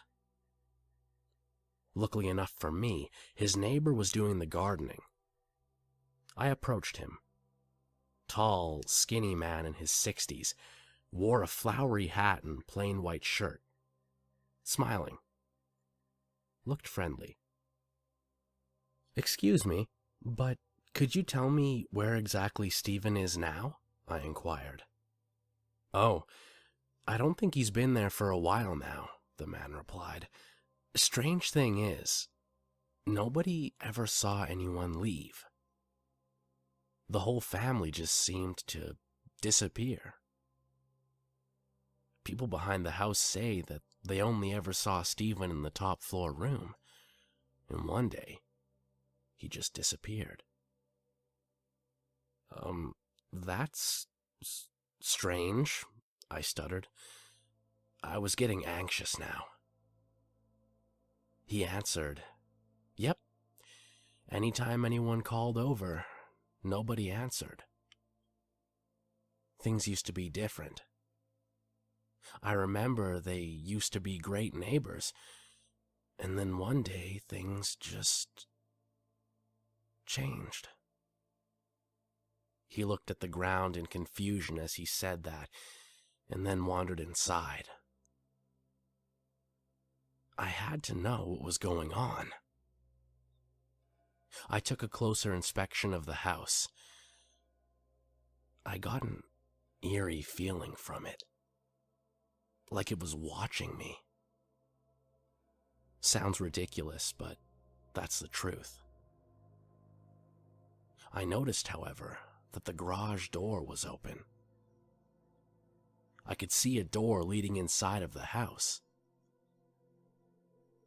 I looked around to see if there was anyone watching me. Nobody. I hesitantly walked towards the garage. About halfway up the drive, I noticed security cameras following my every move. Stephen always was a secure person, but this looked like a nice neighborhood to me. So what was up here? The garage was pretty normal to me, regular enough. A shelf of tools, old junk you'd never threw away lying around, dusty old cardboard boxes, and whatnot. I placed my hand on the doorknob that gave me entry to the house. Twisted, and no luck. I searched around the garage in hope of finding a key. I looked through old paint cans, in drawers, and on shelves. Nothing. After standing there for a while, thinking I had reached a dead end, I got an idea. As I mentioned earlier, I was never a man of strength or brute force. However, now was the time I needed it most. I took a few steps and ran full force into the brown, dirty door. Ouch! My shoulder. I repeated my actions. Same result. Finally, I took a few more steps back and jumped straight into it. The door flung open with me still going full speed through it. I was not expecting a narrow hallway to greet my head. Again. Ouch. As I stood up from the door, which was now diagonally standing from its bottom frame to the hallway ceiling, I slipped awkwardly through one of the gaps I had created. I studied the house that I was now in. It was definitely not how I remembered it. He had completely let his home go. The floorboards were rotting, dust and cobwebs were everywhere, broken frames and pictures were scattered across the floor, and appliances were covered in dirt and grime. But the first thing I noticed was the smell. Disgusting, I must say. Have you ever been unfortunate enough to smell a wet dog Well, this house reeked of it. What the hell was going on? Upon further inspection, the rest of the house was pretty much the same, and I decided to explore the upstairs. Still as I remembered it, it was like deja vu with a hint of nightmare and a sprinkle of dread. The house itself gave me a horrible, gut-wrenching feeling. Upstairs was no different from downstairs either. Dirty ceiling, ripped and filthy carpet. Downstairs was wooden floor. Upstairs was carpet. There were huge holes in the wall, and out of the blue, a rat jumped out from one of them. Made me jump out of my skin. Was not expecting that, but it woke me up more, made me alert. And that's when I noticed the room. There can be no description for what I was about to encounter. But it was far beyond my worst expectations. At first, I noticed a glowing light. Then I noticed that it was an LED screen. I walked over, ever so slowly. The curtains were closed and the room was completely dark, apart from the glow of the screen. Approaching, I noticed more items. A chair, a desk, a filing cabinet. This must have been the room the old man was talking about. Standing right at the door, I noticed the top of a head. Someone was sitting on it. Tears streamed down my face uncontrollably. Stephen? I whimpered. I was trembling like an earthquake at this stage. No response. Stephen! I suddenly roared with a distraught flare. Again, no response. I had no choice. I closed my eyes, reached out in front of me, grabbed it, and swung it around slowly. Every second feeling like a minute of mental torture. I couldn't bring myself to see what had happened, but I had to. I couldn't just run away from it all. That's what Stephen always told me. Stand up to your fears. Well, I was afraid right now, absolutely terrified, confused, alone. Part of me wanted to run, but I couldn't. I opened my eyes. Pale, wide, white eyes instantly stared back at me. I groaned loudly to the shocking scene I was witnessing. Giant, festering wounds with maggots crawling in and out were on his throat and head. Only looking at them, I could feel them crawling all over me. Rusty old pistol still frozen in one of his dangling hands. The small frown on his face just killed me. I collapsed to the floor instantly and buried my face within my palms, sobbing frantically. I was in another world. I began to doubt reality. This couldn't be real. I was just imagining things. But my imagination isn't this powerful. This is too insidious to be one of my nightmares. I slowly began to stand back up. I didn't even look at him. I just couldn't. I just tiptoed past him. Every muscle in the upper half of my body was completely stuck. Then out of nowhere, I grabbed the chair and ran with it, rolling it along the hallway and violently thrashing it down the stairs. Fuck you, Steven. You didn't have to do this. Why the fuck did you do this, you son of a bitch? You destroyed so many memories of mine. I paused for a second. My own outburst had frightened me. Staring at the laid-out body at the end of the stairs with an office chair atop it, I walked quickly into the room to examine it. I had to know what was going on, whether I liked it or not. I studied the LED screen. CCTV footage? I stepped forward for a closer look, and what I saw was too much to handle. A plain room with no objects in it whatsoever.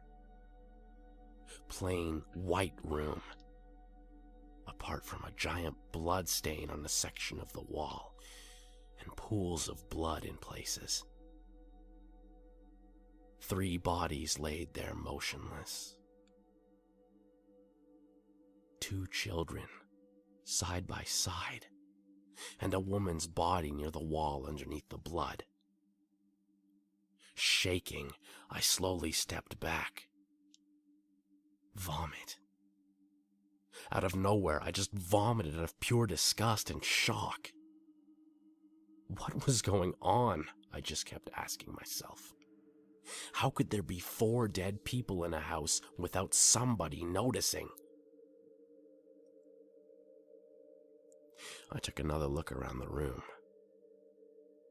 The desk was covered in old pens and papers, scrawled out notes, dirty mugs with coffee rings in them and on them. I opened the curtains for a better view of the room. A framed picture of Freud lay on the far wall. A cabinet stood beside the desk. The top cabinet labeled "Excerpt Starving Dogs" was highlighted. The other 2 were labeled "Notes" and "Accessories." The top drawer was locked, and there was no way in hell I was going to force it open, especially after everything I'd just been through. I looked around the desk and its drawers for a key. Top left drawer. Bingo, a small silver key. A clicking and rolling sound meant I was greeted with a few tapes and a folder. The folder was just labeled "Starving Dogs," and the tapes labeled Day 1, Day 9, Day 42, Day 104, Day 235, and finally, Day 401. After I grabbed all the tapes in the folder, I ran out of there. Again, I just leapt over his body and ran for the door to the garage. As I was running, I suddenly stalled. There was one last room on the bottom floor I hadn't explored. A steel door with a code connected the white room to what I presumed was the dining room. Of course, I couldn't explore it, but what worried me a lot was that I was curious to see it up front. I had a morbid sense of curiosity at that point, and I didn't like what the whole situation was doing to me. Realization of this made me run. I squeezed through the gap of the doorframe in the garage and ran for my car. The weather was now cloudy and dull. It looked like it was going to snow soon. The man again acknowledged me as I ran out from the driveway, but he wasn't exactly a priority right now. I stacked the folder and tapes in the front seat and drove as fast as I could. I went to my mother and father's house. There was no way I was sleeping at home. Not after what I'd just been through. The next few days were tough. I explained to my parents everything that had happened, and they were really good about it. Mom cuddled me, gave me support, and did everything she could to make me feel better. Dad as well. They've always been good parents. I could have sat around for days doing nothing, but I knew I had responsibilities to take care of. I waved goodbye to my mom and dad and hit the road back home. I knew Alex, Paul, and Rita would be back by now. It had been days since the nightmare I had encountered. I called in sick to work for the whole week. Paul had a VHS I could borrow. Conveniently enough, he had one in the apartment. He was into all his retro movies, a lot which his dad had passed on to him, and he frequently watched them here with us, but we never really got into them.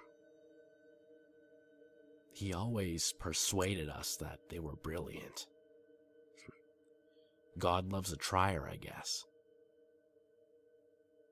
That night, I returned and decided to face up to it and play the tapes. I had wondered why Stephen kept these particular ones. These ones must have contained important data for his studies.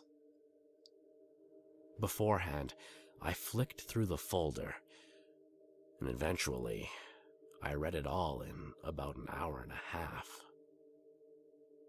There was a lot of detail to cover, but these were the basics. I couldn't believe how much Stephen had changed. I knew he always loved his psychology, but I was not prepared for what was in store now. Basically, the starving dogs experiment was this. Stephen locked his family up for what was planned to be 3 years. The woman in the room was his wife, Emily, and the 2 children were his. 1 boy and 1 girl, named Sandra and Michael, aged 5 and 3 at the start of the experiment. This was the first I knew of his children. He didn't tell them he was going to do it, which apparently was the whole fun of it. How would humans react to a sudden change in lifestyle from luxury to basic survival? For every day of the experiment, he fed them bread and water. That was it. They had no entertainment at all, no toys, not even a toilet. A plain white room, bread and water. That's it. He did this for what was about 2.5 years before he killed himself. Sick bastard. I couldn't believe the monster my former best friend had turned into. This was only the beginning, though. The tapes themselves were far worse. Day 1 consisted of the children scared. No idea what was happening. Huddled up to Emily for support. Emily was screaming and screaming, curse words, inaudible at times. Her volatile reaction was scaring me a lot, but it was only natural, I guess. This continued on for a while, until the tape cut out. Static contrasted against the dark room in which I was standing. I followed up with day 9. This time Emily was begging for her release, crying out to be freed, on her knees and absolutely desperate. The children seemed somehow unaffected. The 5-year-old child, Sandra, sat solemnly in the corner, sad look on her face. Michael seemed unaffected. He crawled around like a normal child and looked at the camera with a puzzled expression on his face often. Too young to realize what malicious act was unfolding was my guess. Things began to get really disturbing at day 42. Emily was sitting in the corner, rocking back and forth. Hair all in a mess, clothing torn up, and mumbling absolute gibberish. She sung Happy Birthday over and over for a while, and then talked about a dog named Blanket, who she claimed was right in front of her. After that, she quieted down and started rubbing thin air repeatedly. The children, on the other hand, were fighting rough, kicking, screaming, and biting each other. They had an almost evil look in their eyes. And that was it. For the whole tape, they kicked the shit out of each other. They were beginning to lose it. Day 104 was played after the previous clip ended. In this clip, Emily kept shouting about worshipping the hollow-eyed man and kept screaming at the children. Feces was scattered all over the floor. She often cursed at the children, spat at them, and threatened them. One of these threats was extremely violent and involved disembowelment, satanic sacrifices, and for one threat, she told Michael that she would rip the skin off his face and wear it as a mask.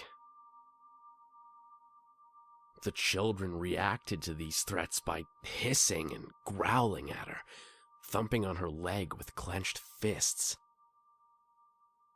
The children often ran into walls, only to get back up and do it over and over again. Day 235 was played next. This one started out again with Emily rocking back and forth like in day 42, mumbling gibberish. Her condition was really withering, as were the children's. The children were just lying there, not fighting, not even interacting at all, when suddenly Emily stopped and stood up. This caught my attention. She stood there for about 2 minutes before slowly walking towards the children. Viciously, she picked Michael up by the legs and threw him full force against the wall. Sandra got up and began to run, but of course, the inevitable happened, and Emily did exactly the same thing to her. Both children just lay there. Whether they were dead or unconscious, I didn't know. I stood up in shock. This act had come from nowhere. I found myself whispering, No, no, no, no, no, no, no, to the television. She slowly approached one of the children, kneeled down, and started biting him, ripping his tender flesh with her teeth. I vomited in my mouth.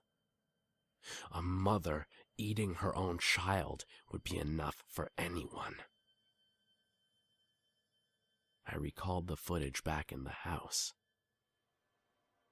Both children lay there, with chunks taken out of them all over. I turned it off almost straight after that thought. I couldn't bear it anymore. One last tape. I had to watch. I had to know what happened.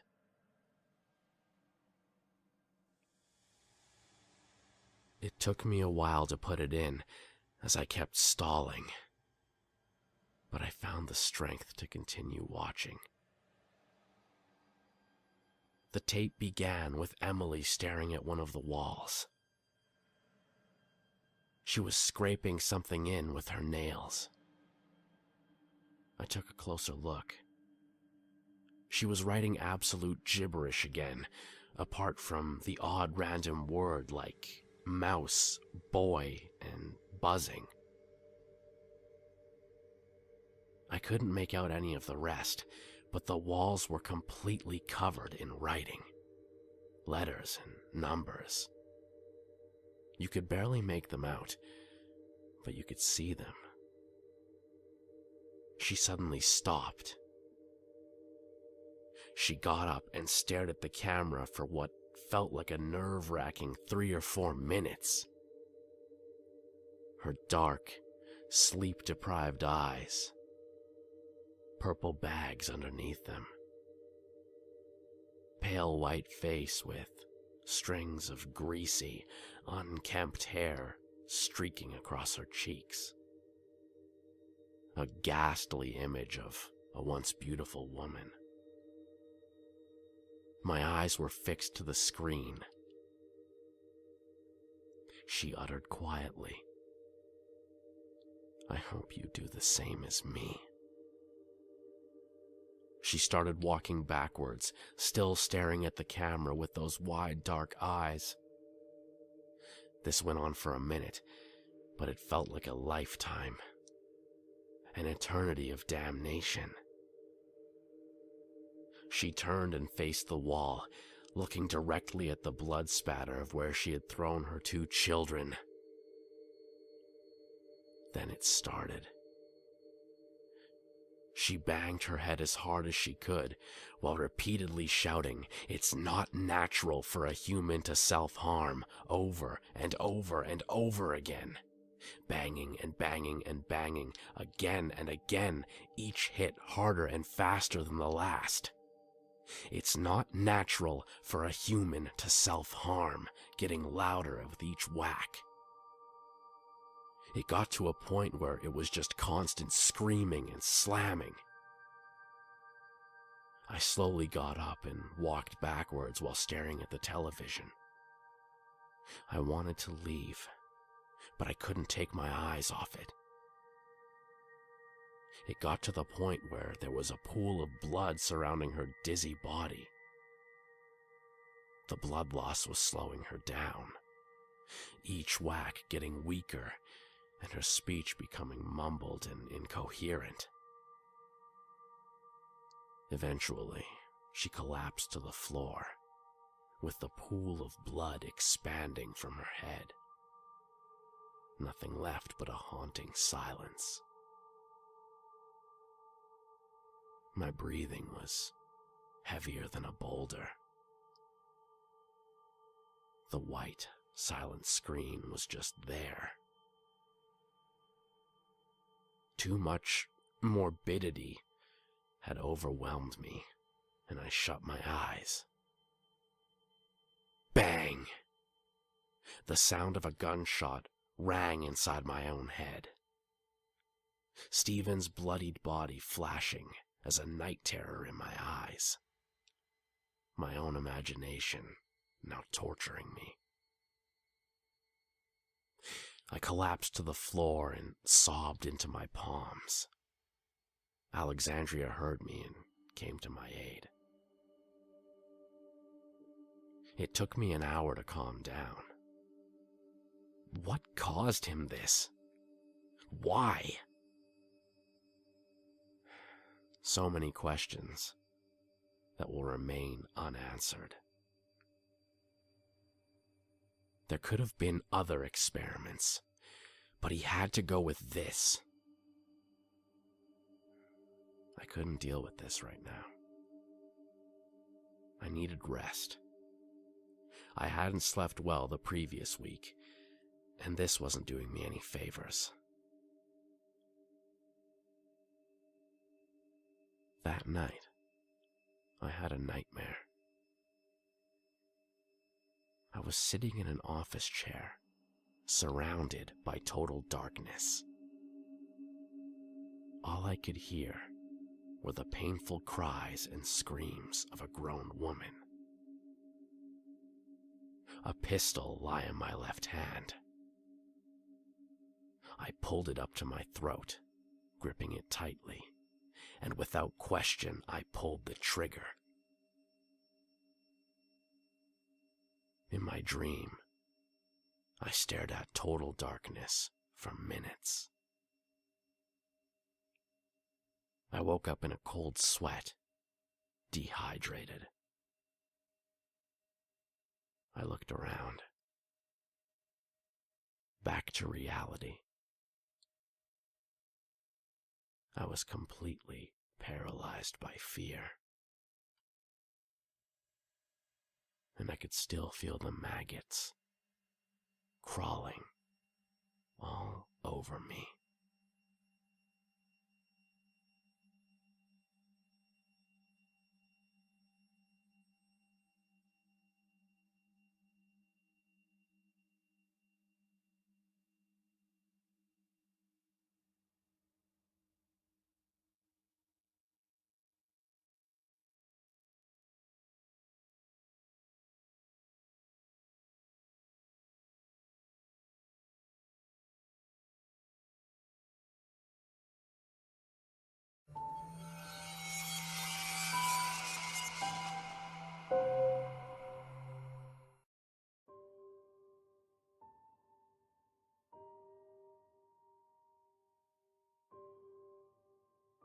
Hi.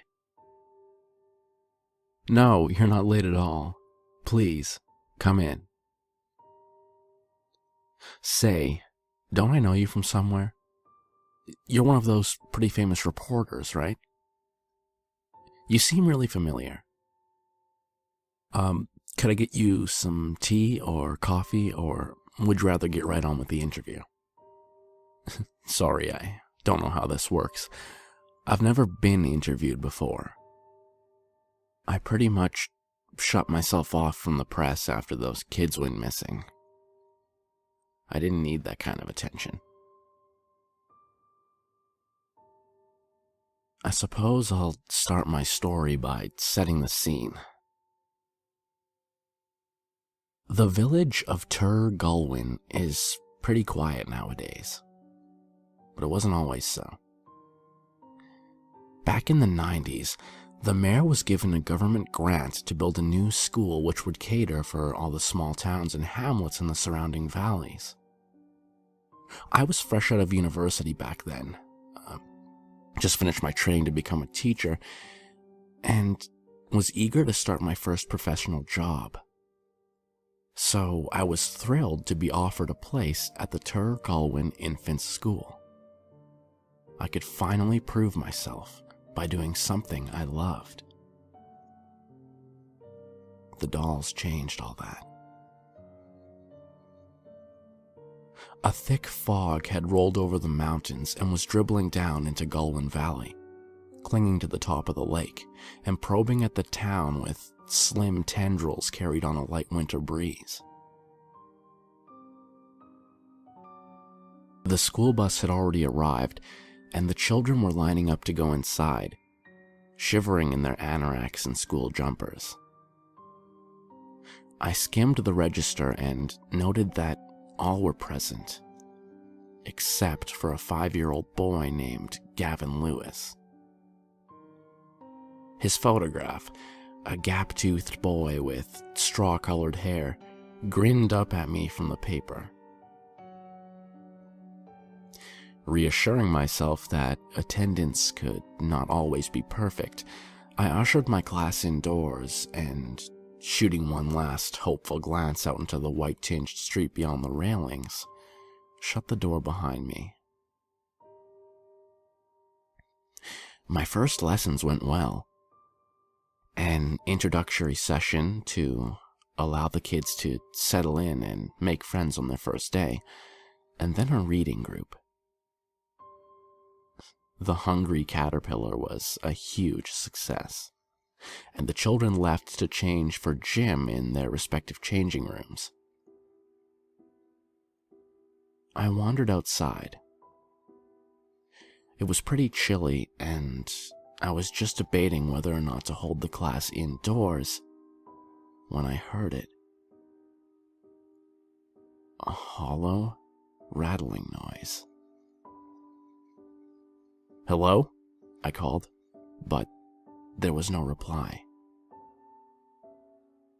I followed the sound to the playground gate, which backed out onto the main road out of town.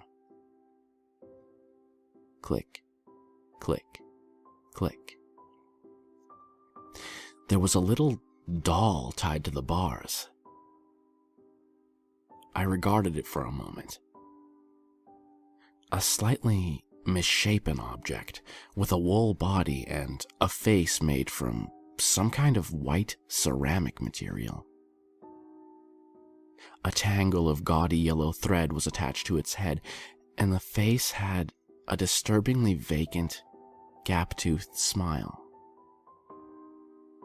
The face of little Gavin Lewis came to mind, and I unhooked the doll from its string gibbet. It felt odd as I turned it over in my hands. Heavier than it should have been, and solid beneath the soft exterior. I took it back to the empty classroom and examined it further. There was a seam up the back which seemed deliberately loose. I tugged at it and the doll just fell apart in my hands. Bones, small and dry, spilled out onto my desk with a clatter which echoed the noise of running feet outside the door. I quickly pulled my jacket over the mess just as the classroom was suddenly filled with excited children ready to play outside. My heart was pounding, and despite the cold day, I realized that I was sweating. What the fuck had I just found? "Children," I shouted, "we're going to have PE indoors today, okay?" This was met with a chorus of disappointed groans, but no objections as they filed through into the gym hall. I arranged for one of the other teachers to keep an eye on the class, then hurried to the staff room. I found the number for Gavin's parents in the school's register and dialed it. No answer. I left an urgent request for his mother to contact me, then went to tell the headmistress. I showed her the bones, and she went white. "Are they human?" she asked. I told her I had no idea. After a moment's deliberation, we phoned the police. The first officer to enter the room recoiled at the sight. "Lord above," he cried. His colleague turned one of the larger ones over in his hands. "They're chicken bones," he told us. I asked him if he was sure, and he told me that he'd grown up on a farm and was therefore well acquainted with animal bones. "What happens now?" asked the headmistress. "It's obvious that this is some kind of threat. or at the very least, a sick joke. The men gathered up the remains of the doll and took some of Gavin's records. I was assured that they would keep an eye on the school. True to their word, another patrol car pulled up outside the gates, just as the first one left. Strangely enough, the rest of that day was fairly normal. The kids cottoned on to the mute horror being displayed by their teachers, but aside from a general air of nervousness, the schedule proceeded as normal.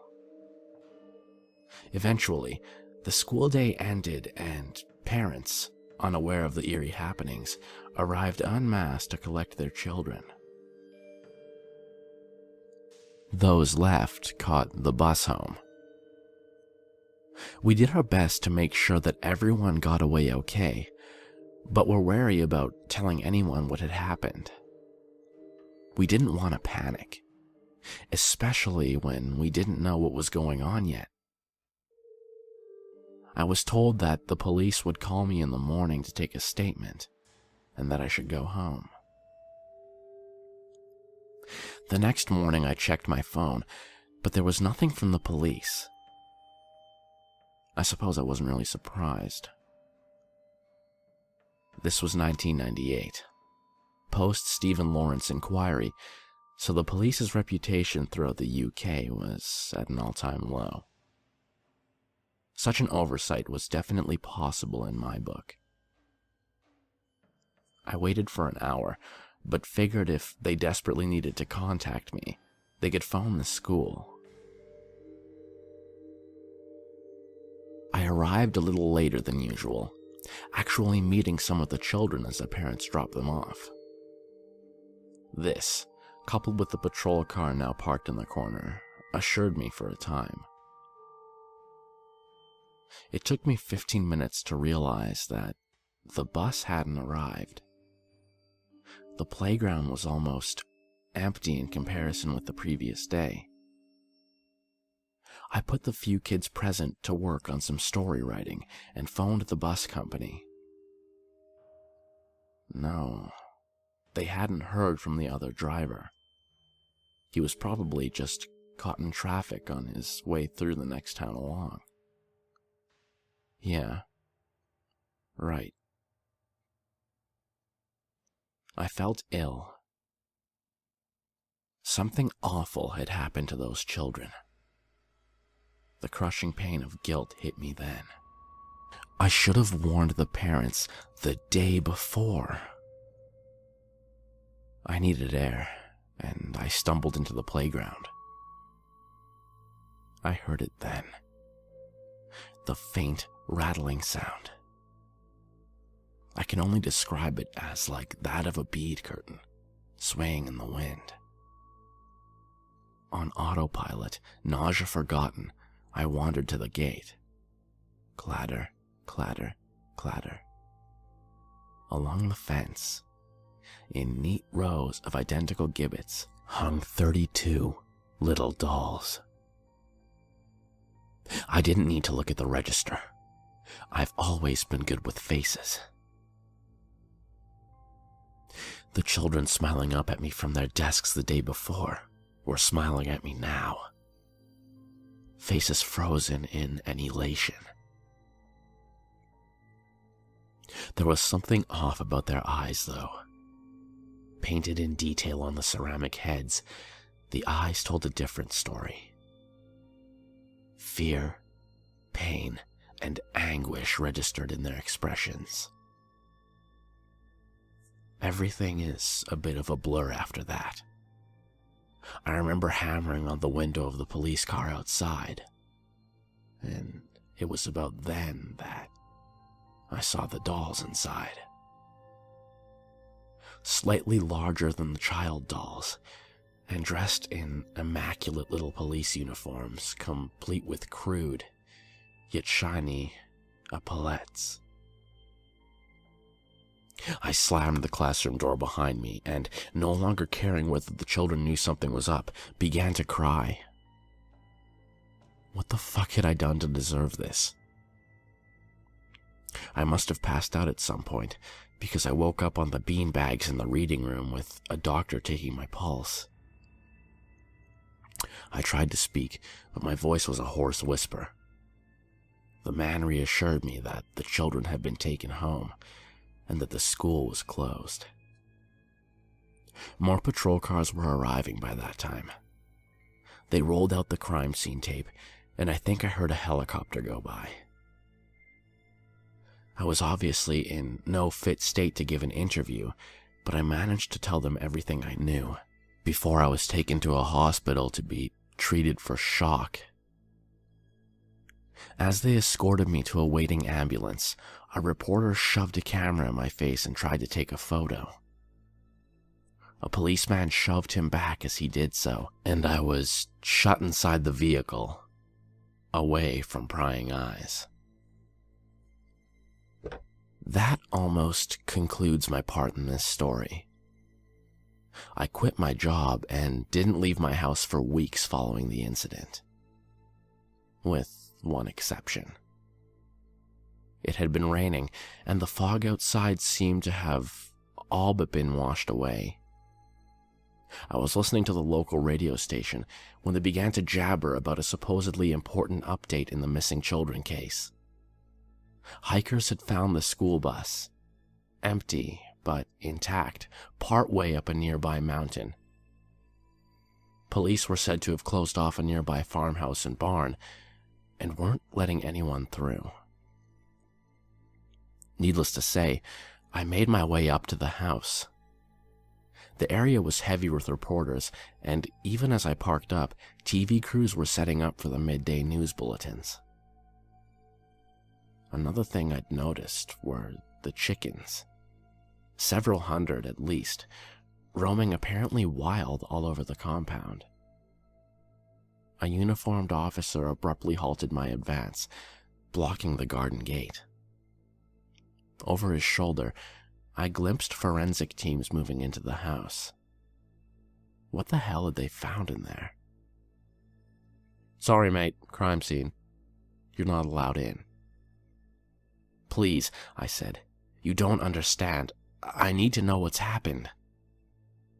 "We'll tell the press in good time, but for now, I'm going to need you to get back to the cars." I went home, but kept the television on. For most of the day, they just repeated the same arbitrary details. That the house was unoccupied, that no arrests had been made, and the like. That evening, however, things changed. They played a short clip which looked to have been shot from a mobile phone, allegedly leaked footage, and in it, the cameraman is standing in a narrow hallway, which ends in a downward staircase.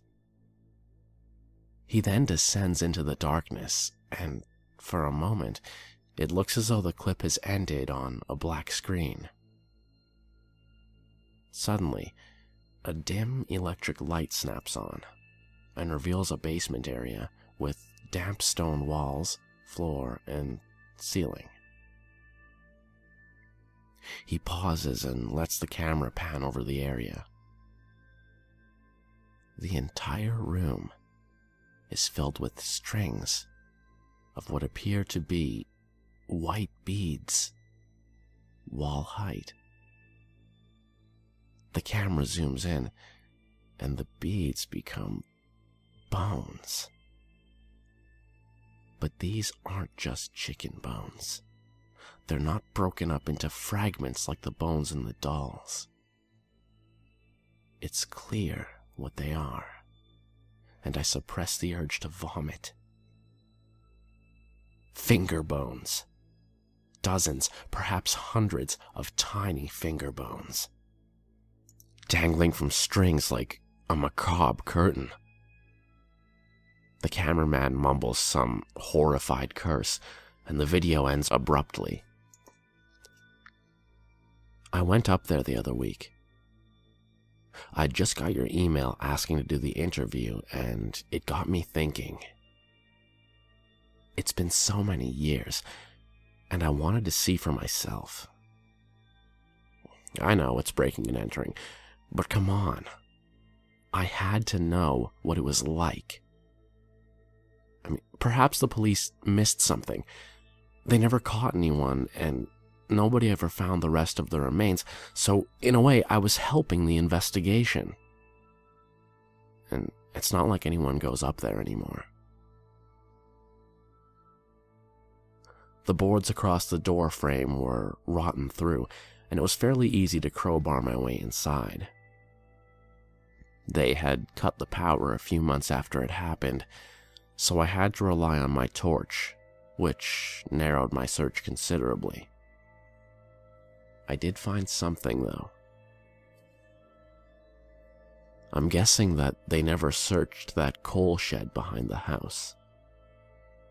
It was another cellar area, cramped and containing just a workbench and a few barrels of chicken feed. I pried one open and poked at the stuff inside with my crowbar. Ordinary feed mixed with a powdery white substance. I glanced over at the desk, at which sat a mortar and pestle. Inside, what appeared to be a half-ground bone, though human or chicken I could not say. I was about to leave and run to the authorities when I saw the files under the workbench. Generic plastic sleeves for keeping documents safe from the elements. They were dated. One every 5 years, with the earliest being in the mid-1970s, and the latest being dated in the 1990s. I flipped the latter open and tipped its contents onto the tabletop. Photographs. Photographs of children in a playground, apparently taken from inside a car. Near the back of the pile, there was a picture of 2 police officers in a patrol car, oblivious to the presence of the photographer. The final picture. The final picture was of me. Not just any picture, though. I remembered exactly where I was when it was taken. Blurred by movement, and partially obscured by the hand of a police officer shoving the photographer away, I could just about make out myself being bundled into the ambulance. There was one other object in the folder. A doll. It was only half finished. The face had not yet been completed, and one of the arms had not yet been fully attached. The resemblance was uncanny, however. Everything was familiar, from the brown suit right down to the stupid teddy boy hairstyle which I had in the 90s. The doll was me. No, not at all. I was glad to help.